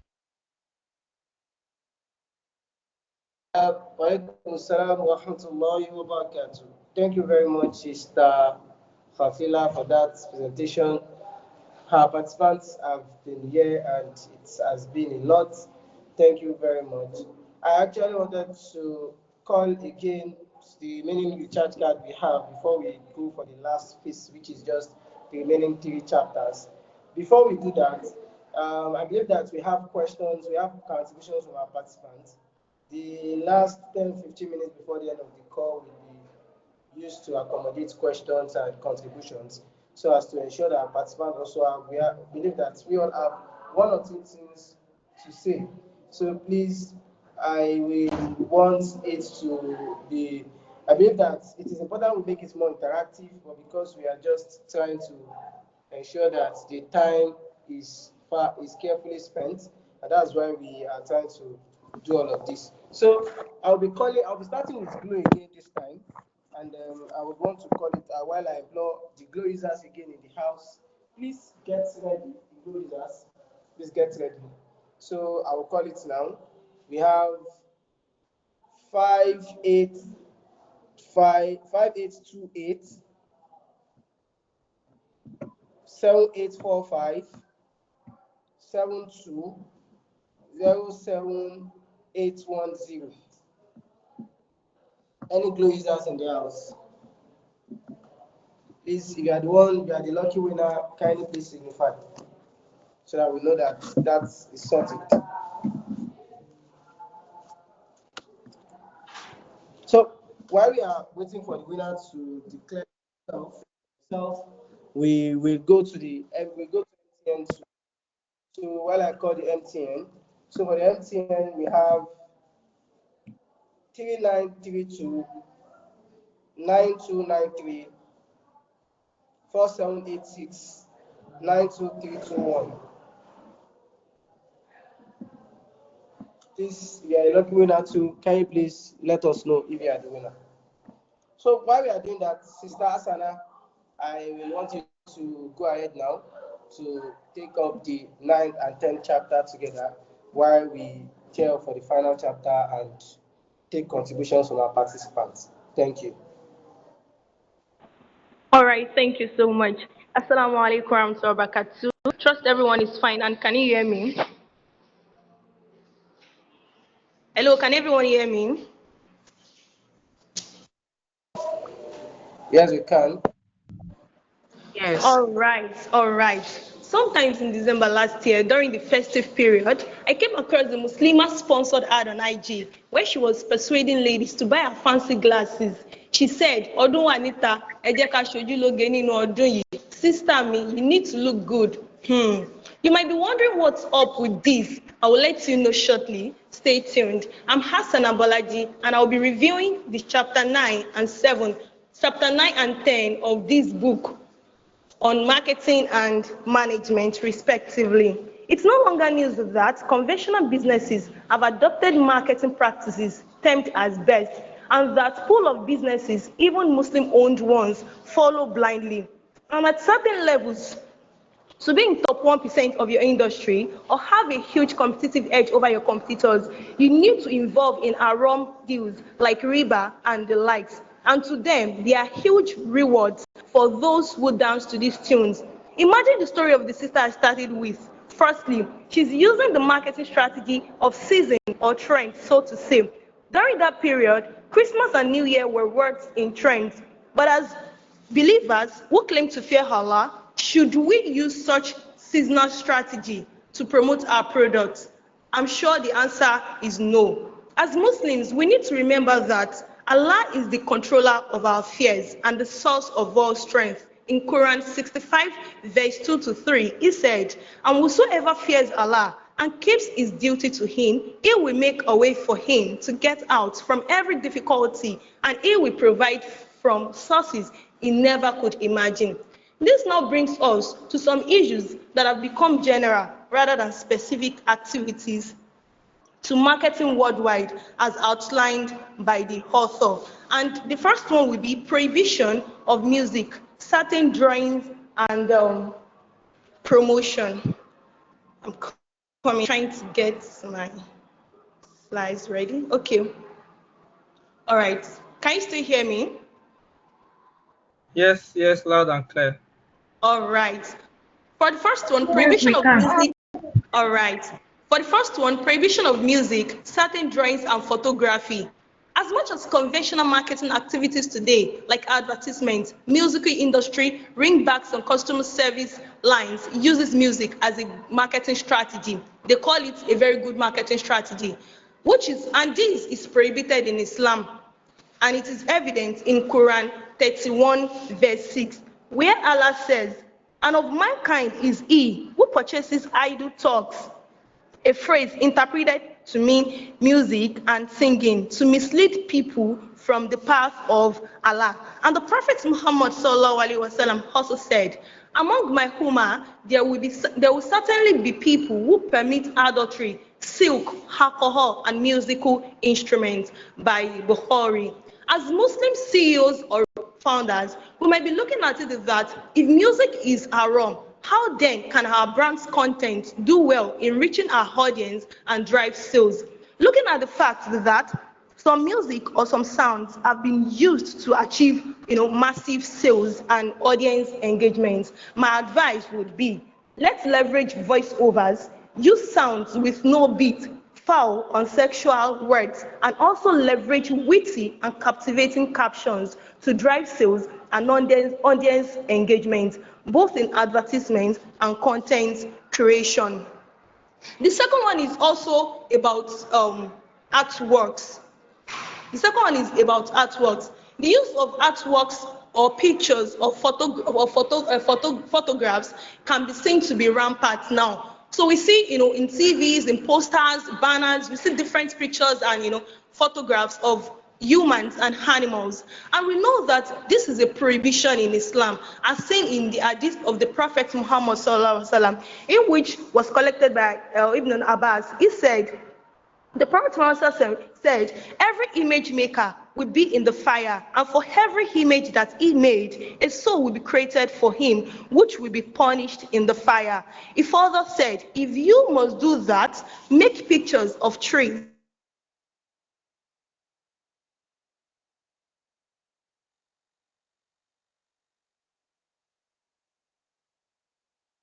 We can't hear you again, Stasana.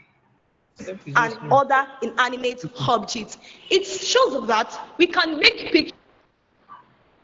We can hear you now. Oh, can you hear me? A call came in. Yes, we can hear you now. Yeah, it came back. All right. Can you hear me now? All right, Yes, thank we you. can.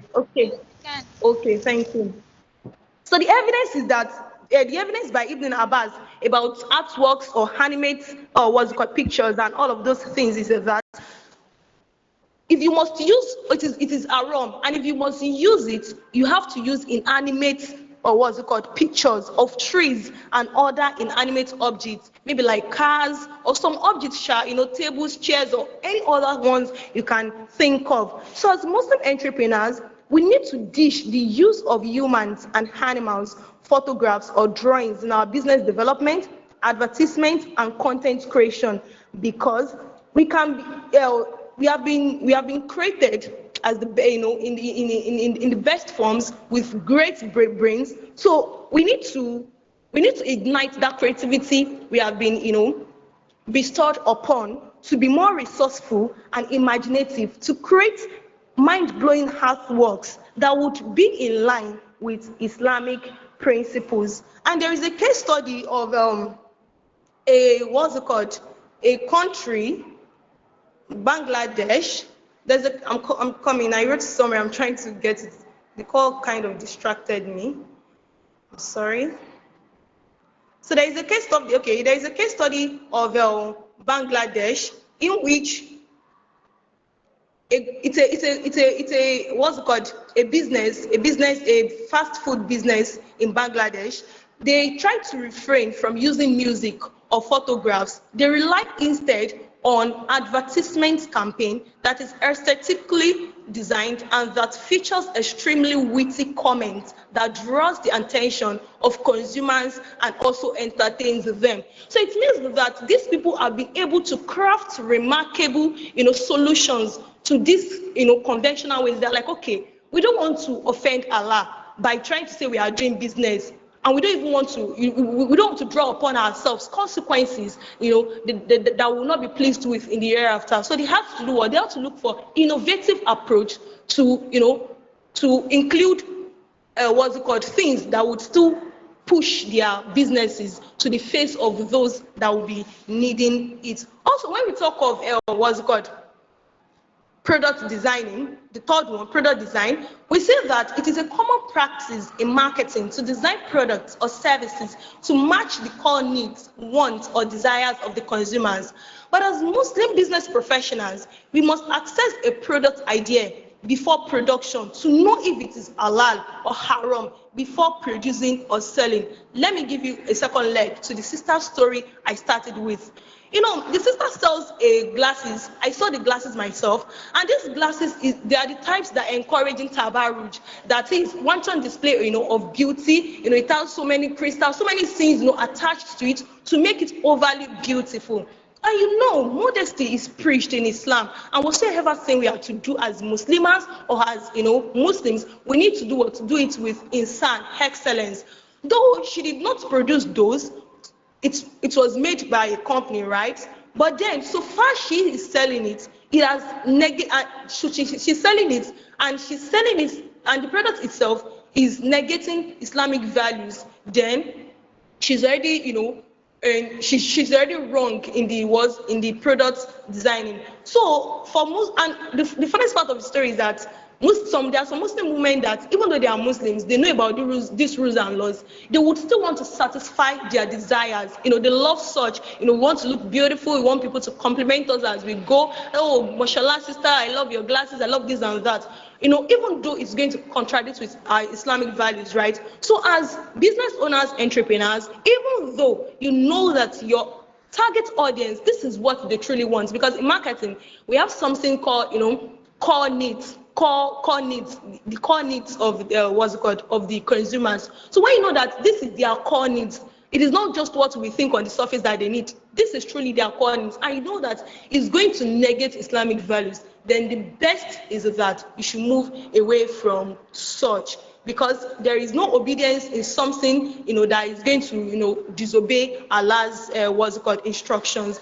Another example is in, and the use of entertainment. We say that in product designing or making our products, some people will be like, okay, when you see some softwares or certain things, they will need to infuse some element of entertainment, because they believe that people love entertainment, people want to laugh, people want their mental health to be to be great, to be good.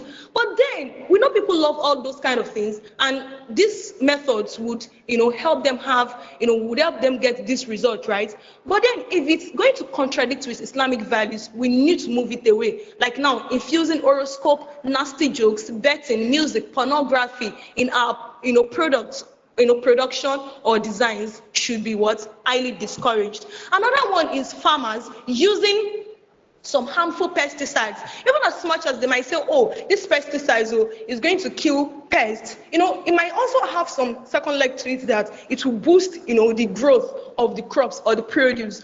So now farmers would want to use it. But you know that this thing might be harmful to the employees, or it has been reported to be harmful to the employees or the consumers. So you have to ditch it. So for the fact that the farm produce itself is halal and farming is halal, but the process or the elements of making the products or produce is haram, you have to make sure that you ditch it. You have to make sure that you ditch it. So now there are some guidelines that the author gave, as regards communication, advertising, promotions, and e-commerce.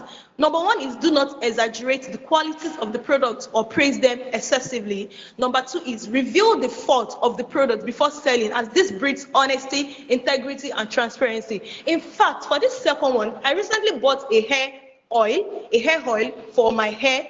They said it's for natural hair and all of those. And you would not believe that, because I'm this kind of person, I'm a scientist, so I love testing things and all. So I used it for like 2 weeks. I did not add anything to it. And lo and behold, when I would, losing my hair and try to wash it and the likes, I saw that my hair were just removing. They were just breaking massively. I was stunned. And I'm sure that is as a result of some of the condiments or products used in that hair oil. And I remember the lady, when she was advertising, it is the best, it's this, it's that. It really pained me, because it's almost spoiled my hair. So we need to, as Muslims, and she's a Muslim, as Muslims, we need to be very, very transparent. It won't chase our customers away. Those that would stay. Let's be transparent. And we should try to avoid belittling competitors' products. We should not waste money on ads through wasteful branding activities, and we should not encourage extravagance. So you might be wondering that, oh, Hassana, where did you get all of these things? Did Islam give us evidences about it? Yes, I have some evidences.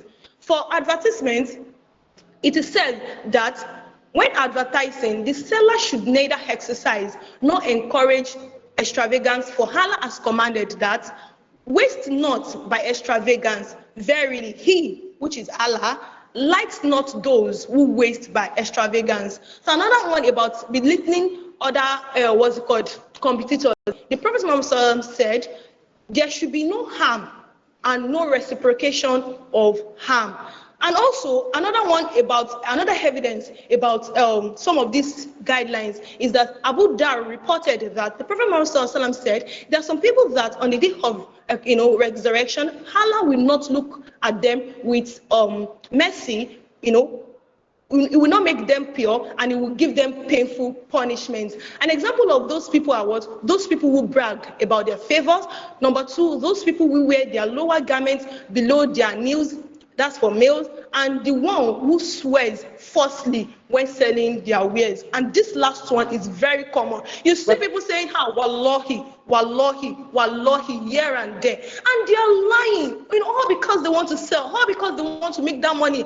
Because of instant gratification, subhanallah. Please, let's focus more on the delayed gratification. And the delayed gratification is what? It is to please Allah, to seek the favor of Allah in whatsoever thing that we do. So those are the evidences. And also, for the marketing, the last leg of the marketing, there is an aspect where the author talked about gold, selling of gold, silver, and money. So it was said that was hadith on riba, and also some scholars said that gold and money cannot be exchanged if it is not hand to hand. Hence, the online sales of gold is haram, since the gold is not received immediately. So all this needs to be abided with, because in the long run, the benefits or the consequences come to us. Yes, we will be the one to get it, if it is good, if it is bad. So there are several lessons learned here, but one that stood out to me is that of all these things that Allah has told us to do, that He has commanded us, enjoined us to do, is for our own good. Obey Allah, it's for your own good. It will not add to Allah's, what's called supremacy, neither will it remove from His supremacy. It's for our own good. So if we love ourselves, obey Allah, we need to submit truly to Him. And whatsoever thing we do in our business, in our marketing, we need to put it at the back of our mind that we are doing this for the sake of Allah, to please Allah, and in the long run, to to put ourselves, in a better face, or better sight, in Allah's eyes. So may Allah subhanahu wa ta'ala help us with the knowledge and understanding to do things right. So this chapter 10, that's on marketing. So on management, the chapter on management, it delves into the principles of management from the Islamic perspective. It emphasizes leadership. Hello, can you still hear me? Yes, we can. You can Yes. try. All right. Okay. All right. So for the general overview, chapter 10 delves into the principles of management from an Islamic perspective. It emphasizes leadership, decision-making, organizational behavior that's aligned with Islamic ethics. So Dr. Mohammad discusses how managers and leaders in an Islamic business setting must act with integrity, fairness, and responsibility, ensuring that all actions taken within the company are just and contribute to the common good. Now, what I can see in this chapter, though it's very short, but then it's loaded with gems, is that the Muslim organization is based on a strong foundation of the principle of maintaining unity while calling people to what is good and forbidding what is bad. And as this is evident in the Holy Quran. You see, when we talk of business management, like we said earlier, it has decision-making, leadership, organizational skills, and all of those things involved. We need to look at it that it falls under two umbrellas. And number one umbrella is planning, and the second one is implementation. But of all these, it revolves around a single thing. And the single thing it revolves around is having a clear mission. What is the mission of you wanting to start a business, of you wanting to employ people and manage them? So the mission should be that you want to use it to worship Allah. You want to worship Allah with your product. You want to worship Allah with your employees. You want to worship Allah with the strategies, with your skills, your leadership skills, and everything. As a leader, you don't have to just close your eyes and say, no, this and that. This is the way I will do my things. No, you can be assertive. But the assertiveness, is it in line with Islamic principles? Is it in line with the strong foundation that Islam has laid for us? So that all the goals and activities of an organization should be components of the Muslims' overall mission. And we should also try to put into practice the preparatory methods that involves investigation, discussion, and consultation. So as business managers, Muslim business managers, you cannot just say, okay, I'm managing business without some elements or methods being in place. Methods of investigation, discussion, consultation has to be in place. Then also, we have implementation. So implementation, Muslim managers should practice patience and tawakkul.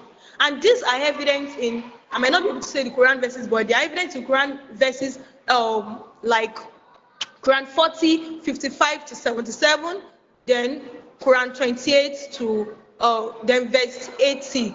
So we need to what? Have patience and tawakkul. You know, when you say you want to do something for the sake of Allah, you will say your employees, you want to manage them. You will say your employees, they are going to test you. They will test you. In fact, in this regard, high emotional intelligence might not even be working at that period. But because you have tawakkul, because you have patience, because you know that, oh, I'm doing this thing for the sake of Allah, you try to do what? You try to, be patient and see what Allah is trying to bring out of this situation for you, right? So we need to have that.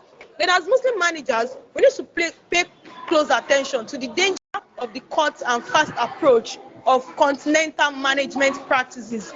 Even though they could be undeniably efficient and effective, yes, like there is this Yoruba saying that tẹ́ṣù bá fún èèyàn ní nǹkan kan ó ní nǹkan kan tó máa fi gbà lọ́wọ́ èèyàn. So it's just simply saying that even though these conventional management practices might be so efficient and great, right, there are still some, hidden sides to it that 100% negating Islamic values. And it's obvious as believers, whatsoever sin that will, make you turn your back against Allah. Because honestly, any little element, in as much as you're trying to say, okay, is that you're already having doubts. Oh, this thing is not straight. Maybe I should just that's what everybody's doing. In as much as you're already having doubts, that you're not clear, that you cannot place it on the path that, okay, is it on the right path of Islam or is on the wrong path? That it's in between or something. You just have to ditch it and look for the right approach to do all of these things. So we need to check conventional management practices, even though they might be great, you understand, but still check if there are some legs to them or some sides to them that might be negating Islamic principles and that be indirectly, or be unconsciously, we might be, sinning against our souls. Then there are some Islamic management guidelines to model after, and number one is to seek the pleasure of Allah. Number two is to learn from the inexhaustible source of knowledge, which is Al Quran. And number two is admonish unity of purpose by resolving conflicts between worldly aims and success in the day of judgment, and also development of the human. You can say the aspect of admonishing unity of purpose by resolving conflicts between worldly aims and success, in the day of judgment. It's just some people would say, subhanallah. You see, if you are a Muslim, a good one at that, a believer, that is following Allah subhanahu wa ta'ala, following the Prophet Muhammad sallallahu alaihi wasallam, and every other thing, the sunnah and everything, you would know that the rewards of the hereafter is greater. Would you say Allah is a liar? No, Allah will never lie.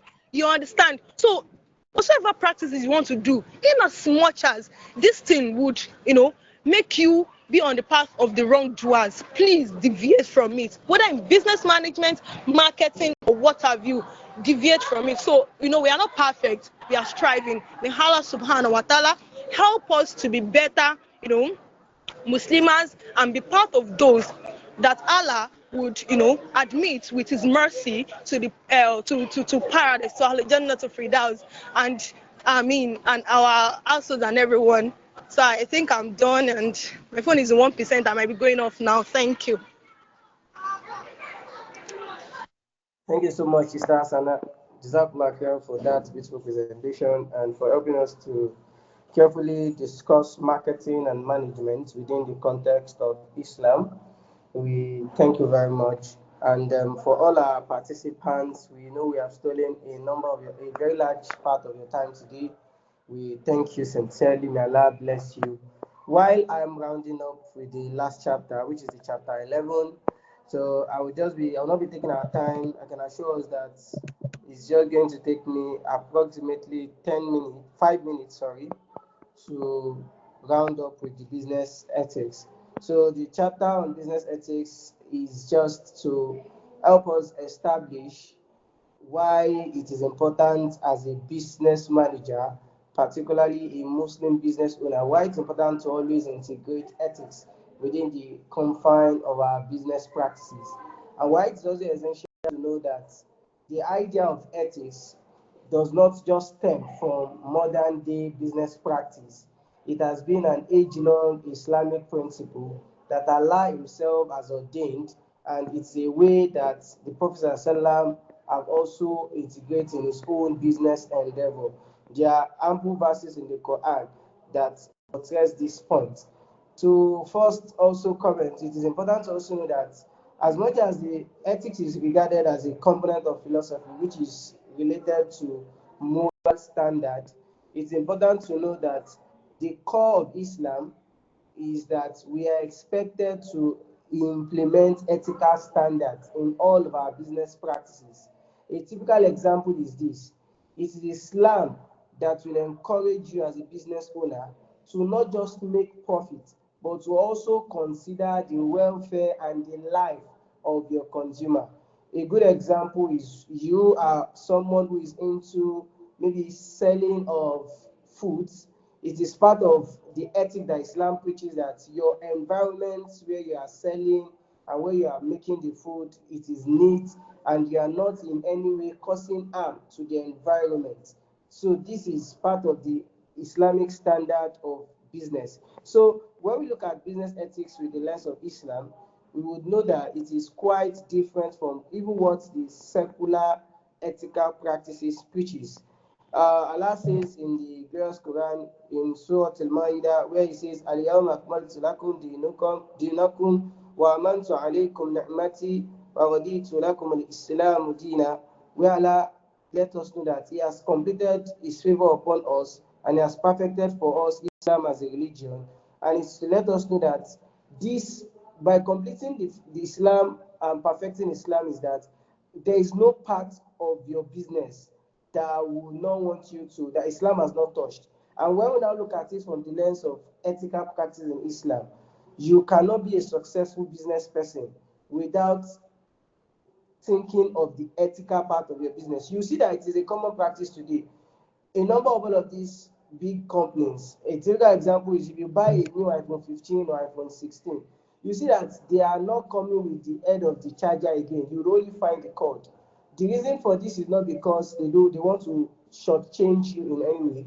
It is an ethical practice and a sustainable practice to not, because they understand a person, for instance, you are using a MacBook, you are using an iPhone 16, you are using an iPad, they believe that you will have a head of the charger for each of these devices you are using. But because they are trying to encourage the ethical part of their business, sustainable practice, they decide, okay, one head of charger could similarly play the role of charging all of these three devices. But why can't you use cord? In a way, they are helping the environment to get cleaner and better. So all of this is what Islam has actually preached. Islam did not separate ethics in your business. Unlike today, it is after when the modern day business owners have actually set up their business, that is when they will now start thinking of what is the ethical implementation or what is the ethical condition for their business. So Islam has given us reasons why we need to always prioritize our buyers, our consumers, and people that we are serving, why we need to consider them when implementing our businesses. So this chapter essentially talks about the importance of business and why we need to take it from the lens of Islamic ethics. So summarily, this chapter 11 focuses on business ethics from an Islamic perspective. It emphasizes that business practices should align with the core values of honesty, integrity, justice, and fairness. So the chapter helps us to always avoid exploitation, fraud, and deceptive practices. stressing that all dealings, whether with customers, employees, or partners, must be based on mutual respect and transparency. This chapter also highlights the significance of social responsibility. You see that today, almost every business owner are trying to, like corporate brands have a part of their business activities called CSR, the corporate social responsibilities, where they use it in giving back to society, where they use it in at least showing that, oh, you guys have been, these are the a portion of our profits that we have allocated to get back to society. All of these, as much as Islam has some modification to this practice, it is a part of Islamic practice to know that as much as you are earning, it's expected to also give back to society where you are serving. So in Islam, ethical business conduct is not just a matter of profitability. Islam does not say, as a business owner, your mindset should not just be about making profit, earning profit, but of fulfilling moral obligations to society and ensuring the welfare of stakeholders.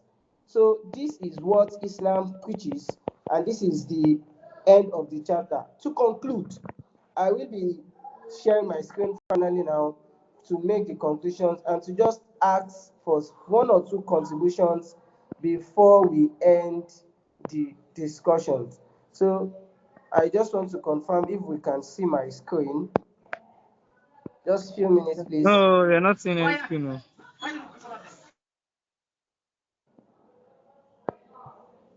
Please, can you see it now? Yes, yes. Yeah, so the key takeaway from this book, Your Money Matter, is that Yes, Monsieur. successful business practices, according to Islamic principles, are rooted on ethics. So, as a Muslim business owner, I believe that every one of us here, or a larger percent of us on this call, are in one way doing businesses. So, we should know that it's important to implement ethics, to implement integrity and social responsibility. So, because as Muslims, we are encouraged to conduct business in a way that aligns with honesty, justice, and fairness, ensuring all actions are halal, like all actions, every actions and inactions in your business must be based on what Allah has commanded to be lawful and contribute to the well-being of both individuals and the society at large. So true success is not just about financial gain, but it's also about spiritual gain, which is achieved by pleasing Allah and maintaining moral conduct in all aspects of the businesses. This is what the books Your Money Matter, Doing Business the Islamic Way is talking about. So this is now where we would like to get insight. But before we even start asking these few questions, we have just approximately 5 minutes on the call. I would like to get insights, contributions, or even if we have questions from our participants. I know it has been a long call, but before we end, it's important to also get insights from people that have spent hours here on the call. I would like to get our insights. If you have anybody that have to say a thing or another, it could even be making clarification on some of the concepts that I've discussed. May Allah reward us all as we do that.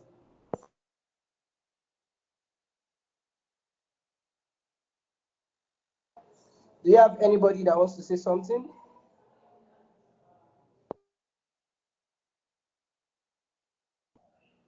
Well, while we are waiting for us to make our contributions, there are some questions that we would want us to just make little contributions to.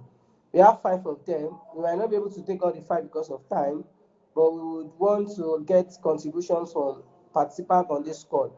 So the first question is that how can we balance ethical business practices with the need for profitability in a competitive market? I think I would like our president to first help us to lead this discussion based on all that I've said on the call and based on our extensive knowledge about Islamic finance, doing business the Islamic way. How can we balance ethical business practices with the need for profitability in a competitive market? We know that we want to compete with others there in the market space, and we want to ensure Islamic ethics. What do we think is the best practice? So I'd like the president to help us lead this conversation. Okay, now, Assalamu alaikum. Jazakumullah khairan. Yeah, so how do we get competitive, in the midst of ensuring that we maintain ethical practices. I think it's important to know that whatever race we are running, the end game is not on this surface of the earth, it's in Kiyama. And we should ensure that we list all our doings, all our intentions, or all our actions rather, is live with the intention that you are trying to satisfy your Lord. So that's one. Secondly, like if one of the reviewers mentioned, what is meant for you will not elude you, and what is not meant for you, no matter the arsenal you deploy, you will not get it if Allah is not waiting for you. So you should first ensure that whatever you want to engage in, however much wealth you want to try to harness or try to put together, you should allow what Allah has allowed for you to be your basis of ensuring that as a guide for you, that will Allah be pleased with me if I do this. The reality is that what is halal is clear, what is haram is clear, and what is in between, said the Prophet have advised us to stay away from it, what is ambiguous. So it's important that whenever I go into business practices, I have scholars that I'm going into this. What's your advice? Don't allow the benefit, the worldly benefit that you get in it, be your priority. Malaysia kini, wọ́n ṣe business, wọ́n invest in kini, wọ́n ṣe loan kini, wọ́n ṣe kini kọ̀kìnì. All of those things should not be the driver. The driver should be that you triple check it or you double check it, the length of Allah. Will Allah, if I die on this, will I seek Allah's Rahman? What's the last position? What is Islam's position on this? So I think if you do that and then deploy your um, normal things that you need to do in life. Okay, you need to be diligent with it. You need to ensure that you've soundproofed it. You've allowed business gurus to help you review that business plan. You need to, the normal thing that you then need to do to ensure that all of the things that you are doing is right. Then you can do that. You want to now invest, you have to confirm that it's halal. Then what is now the business profitability around it? What is now the viability? Yes, that's what I've been looking for. That's now the viability of this investment or this business. Then do your normal mathematics, do your normal economics, and then lastly rely on Allah to bless that effort. So that's how I want to approach that question. Welcome, sir. Exactly the answer for that submission. Like you have said, we should try to embrace the halal and shun away haram and even the and we should eventually base everything on Allah and knowing that whatever is destined for us will not pass us. So these are the common things that we need to embrace. So this is the call for all business person, those that we know our environment communities, to encourage them to always implement some of these Islamic business practices. So we will take one more question before the end of the call. So I want to ask again, and I would want. Oh, Sister Amina, you want to say something? Sister Amina, are you raising your hand? No, not at all. Please, that was I thought you wanted something. So I would be on another person. I would like now continue to also help us look into the next, which Okay, is Brother Abbas, I think it's another Amina that is on the call. sorry, please go ahead. There's another Amina that is on the call that is raising their hand. Okay, Sister Amina Sodiq, please can you go ahead? Do you have another Amina that is on the call that is raising their hand?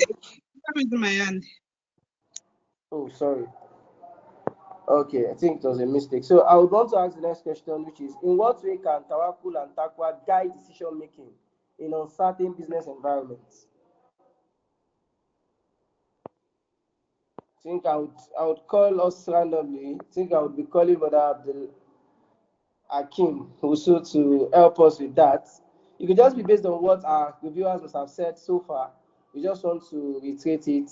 So we want to know that in what way can tawakkul and taqwa guide decision making in uncertain business environments?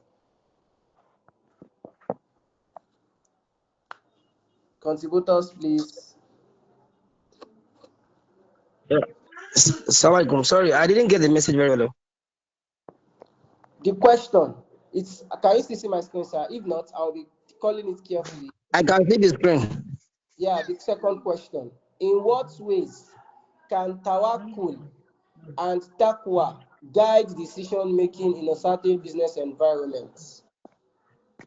Okay, now, Bismillah Rahim.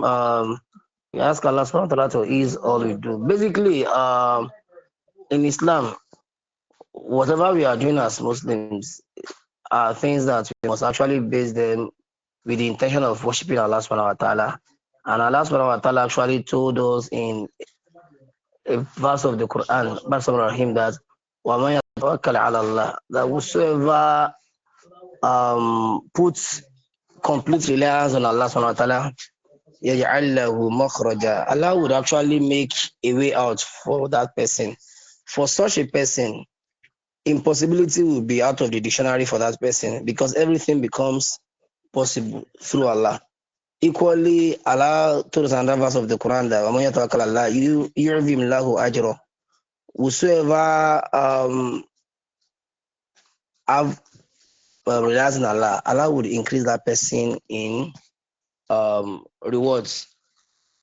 Equally, the same thing with taqwa, because so for whosoever has taqwa in Allah subhanahu wa ta'ala, that person has the doors opening for that person. Basically, how it affects business is simple. If we base our business on tawakkul and taqwa, then Allah would put a lot of barakah whatever thing that we do because we have chosen to flow in line with the dictates of Allah subhanahu wa ta'ala. So Allah alam. Assalamu alaikum.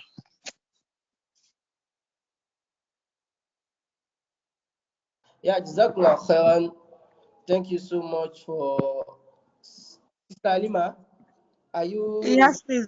Yes, I just want to pass a comment on the last point made, a practical and personal example. please go ahead? Around, this is January, right? Around March 2024, my office rent was increased 100%. And that, was like a big blow on me that if this would happen, then at some point I started thinking of, okay, do I have to get somewhere else, or how do I double my sales such that I'll be able to meet up the new rent and all. So after thinking of it so much, of course, I did my calculation and I felt, okay, that means I must make this amount on a daily basis consistently. And that's when it's going to be possible for me to, meet up the new rent and even to talk of breaking even and all.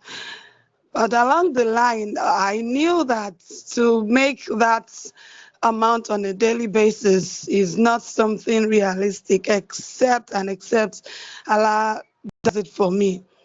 But along the line, I just put everything in the hands of Allah, relying on Him to do the best for me and all. And as Allah would have it, by September, October 2024, Allah made it possible that I made sales such that I got the rent. That double one, not just the initial stuff, but what I'll be able to use to pay. Meanwhile, though that was going to eat into my capital, but again, Allah did it for me eventually that I've now made another sale that I've never made in the history of my business. Mm? Such that if it's not even going to affect my capital again. The total profit that is enough for me to make my office rent payment just happened this January of 2024, so 2025 rather. So Amaya Tawakal ala life our husband. That's my testimony on that. Is that okay? Amin wa antum fa jazakallah khair. Thank you so much for that beautiful, practical example, life testimony you gave relating to why, as Muslims, as much as there are a number of uncertainties that might surround the business we are doing, we should all know that You know the fact that it's expected for us to do our own assignments, carry your business on your head, reach out to the right audience.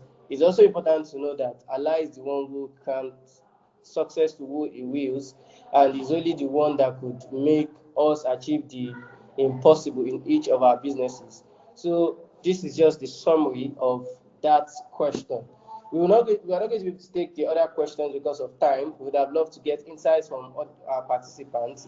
So we really appreciate every one of us for taking out time to join in this book review, particularly for those of us that stay back till this very moment. You all have really done well. May Allah reward you all. And I wouldn't just want us to end this insightful work here. It is important to all of us to just go back to that book, find out. This is just to serve as a stimulant to awaken that interest, that curiosity in us, as the book is a very beneficial one, and it's a book that could help us, particularly when all of us are now going into businesses and we are doing one or two businesses. We pray Allah grant us success in all of our endeavors. So to round up, we would need, I would just call a person, we would want Brother Ilyas Adeyemo to help us with the closing prayer. So why we call this a day, we thank every one of us for taking our time to be here. Jazakumullah khairan. Brother Ilyas Adeyemo, can you please help us do the closing prayer? Yeah, the book is going to be shared on the general platform, like the GRAMA group. It has been shared there before, but I will share again after the conscience.